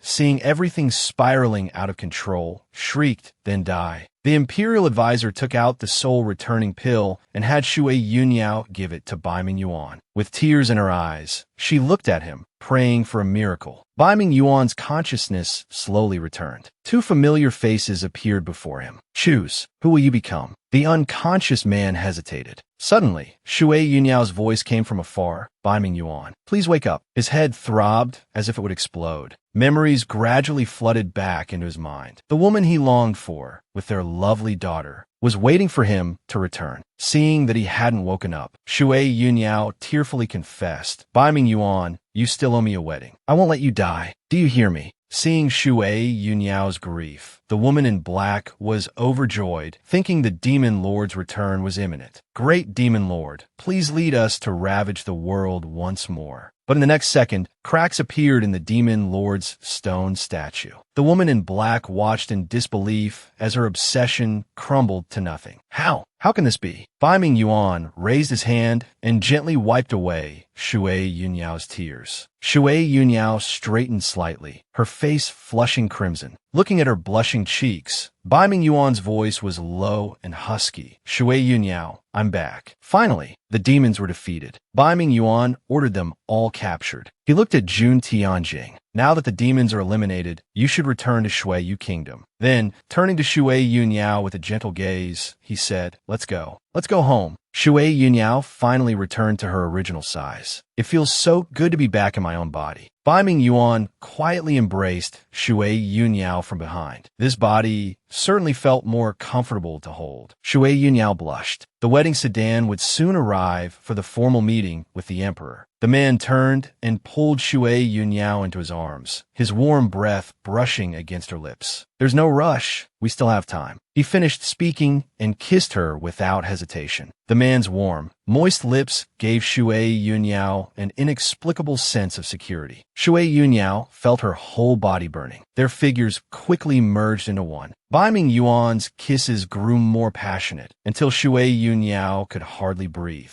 Yet the man still wouldn't let her go. Covered in love bites, Shui Yunyao whimpered in protest. Why are you biting me? Looking at the flushed cheeks of the woman in his arms, the man couldn't help but lower his head and press even closer. My little enchantress, you can bite me, but I can't bite you. Bai Ming Yuan took the opportunity to tease her. Will you still call your husband a dog in the future? Shui Yunyao blushed. I never. How annoying. The man pressed his advantage, continuing to tease Shui Yunyao. If you don't take it back, you're not leaving this room today. Bai Ming Yuan's touch sent shivers down Shui Yunyao's spine, her body going limp against his. Carrying her towards the palace, the man asked, Does your waist still hurt? Hearing this, Shui Yunyao couldn't help but lightly pound his chest. Of course it does. It's all your fault. Bai Ming Yuan lowered his head, resting his forehead against hers. Yao Yao, if you don't want to stay in the palace, then leave. But if you stay with me, you will be my only empress. If you tire of palace life, we can find a secluded paradise and live as immortals. If you want to return to your time, I'll accompany you. But you'll have to tell me the customs of your era first. Bai Ming Yuan looked at her tenderly. Yao Yao, we have a long time. Don't rush to make a decision. After Bai Ming Yuan's persuasion, the emperor finally agreed to choose a date for their second wedding. Shuiji also got her wish and broke off her engagement with Bai Ming Yuan, ending up with Mo Li. However, Jun Tianjing, as her older brother, seemed dissatisfied with the marriage. Yulin also planned to return to southern Xinjiang with the imperial advisor. To avenge the humiliation of her previous wedding ceremony with the dog, Shui Yunyao sought out Bai Ming Feng to plot. Although reluctant, Bai Ming Feng found what his sister-in-law wanted. Of course, he only dared to do this with his older brother's approval. Xiang Ning, coerced and bribed by Shui Yunyao, also joined the scheme. The wedding soon began. Bai Ming Feng's handsome features and snow-white hair looked particularly striking against the red wedding robes. Xiang Ning, with a look of resignation, held up a small black cat. It's terrible. The crown princess has turned into a cat. Shui Yunyao, holding Pang Xiu, watched from outside. Serves you right for making me marry a dog last time. Bai Ming Feng, knowing full well what was going on, stifled a laugh. The auspicious hour has arrived. Brother, it's time for you to bow to your bride. Bai Ming Yuan calmly looked at the cat. Yao Yao, no matter what you turn into, I will recognize you. Shui Yunyao, listening outside, was fuming. That idiot, he actually thinks the cat is me. Hearing the wedding ceremony continue inside, Shui Yunyao couldn't stand it any longer and pushed the door open. Her small fists landed on the man's firm chest. Are you stupid? Can't you even tell whether I'm a human or a cat? Bai Ming Yuan grinned triumphantly. If I hadn't said that, would you have shown yourself? He pulled Shui Yunyao tightly into his arms. Marry me. Shui Yunyao blushed, cherishing this moment. They had both waited a long time for this. 5 years later, Liang Xiaoji clamored for a kiss from her mother. Bai Ming Yuan joined in the fun, familiarly wrapping his arm around Shui Yunyao's slender waist. What about me? The Empress can't play favorites. Watching her parents' loving display, Liang Xiaoji could only be the third wheel. Shui Yunyao, unable to refuse, lightly kissed the man's ear. Are you satisfied now? Bai Ming Yuan embraced his three precious ones. We will always be together.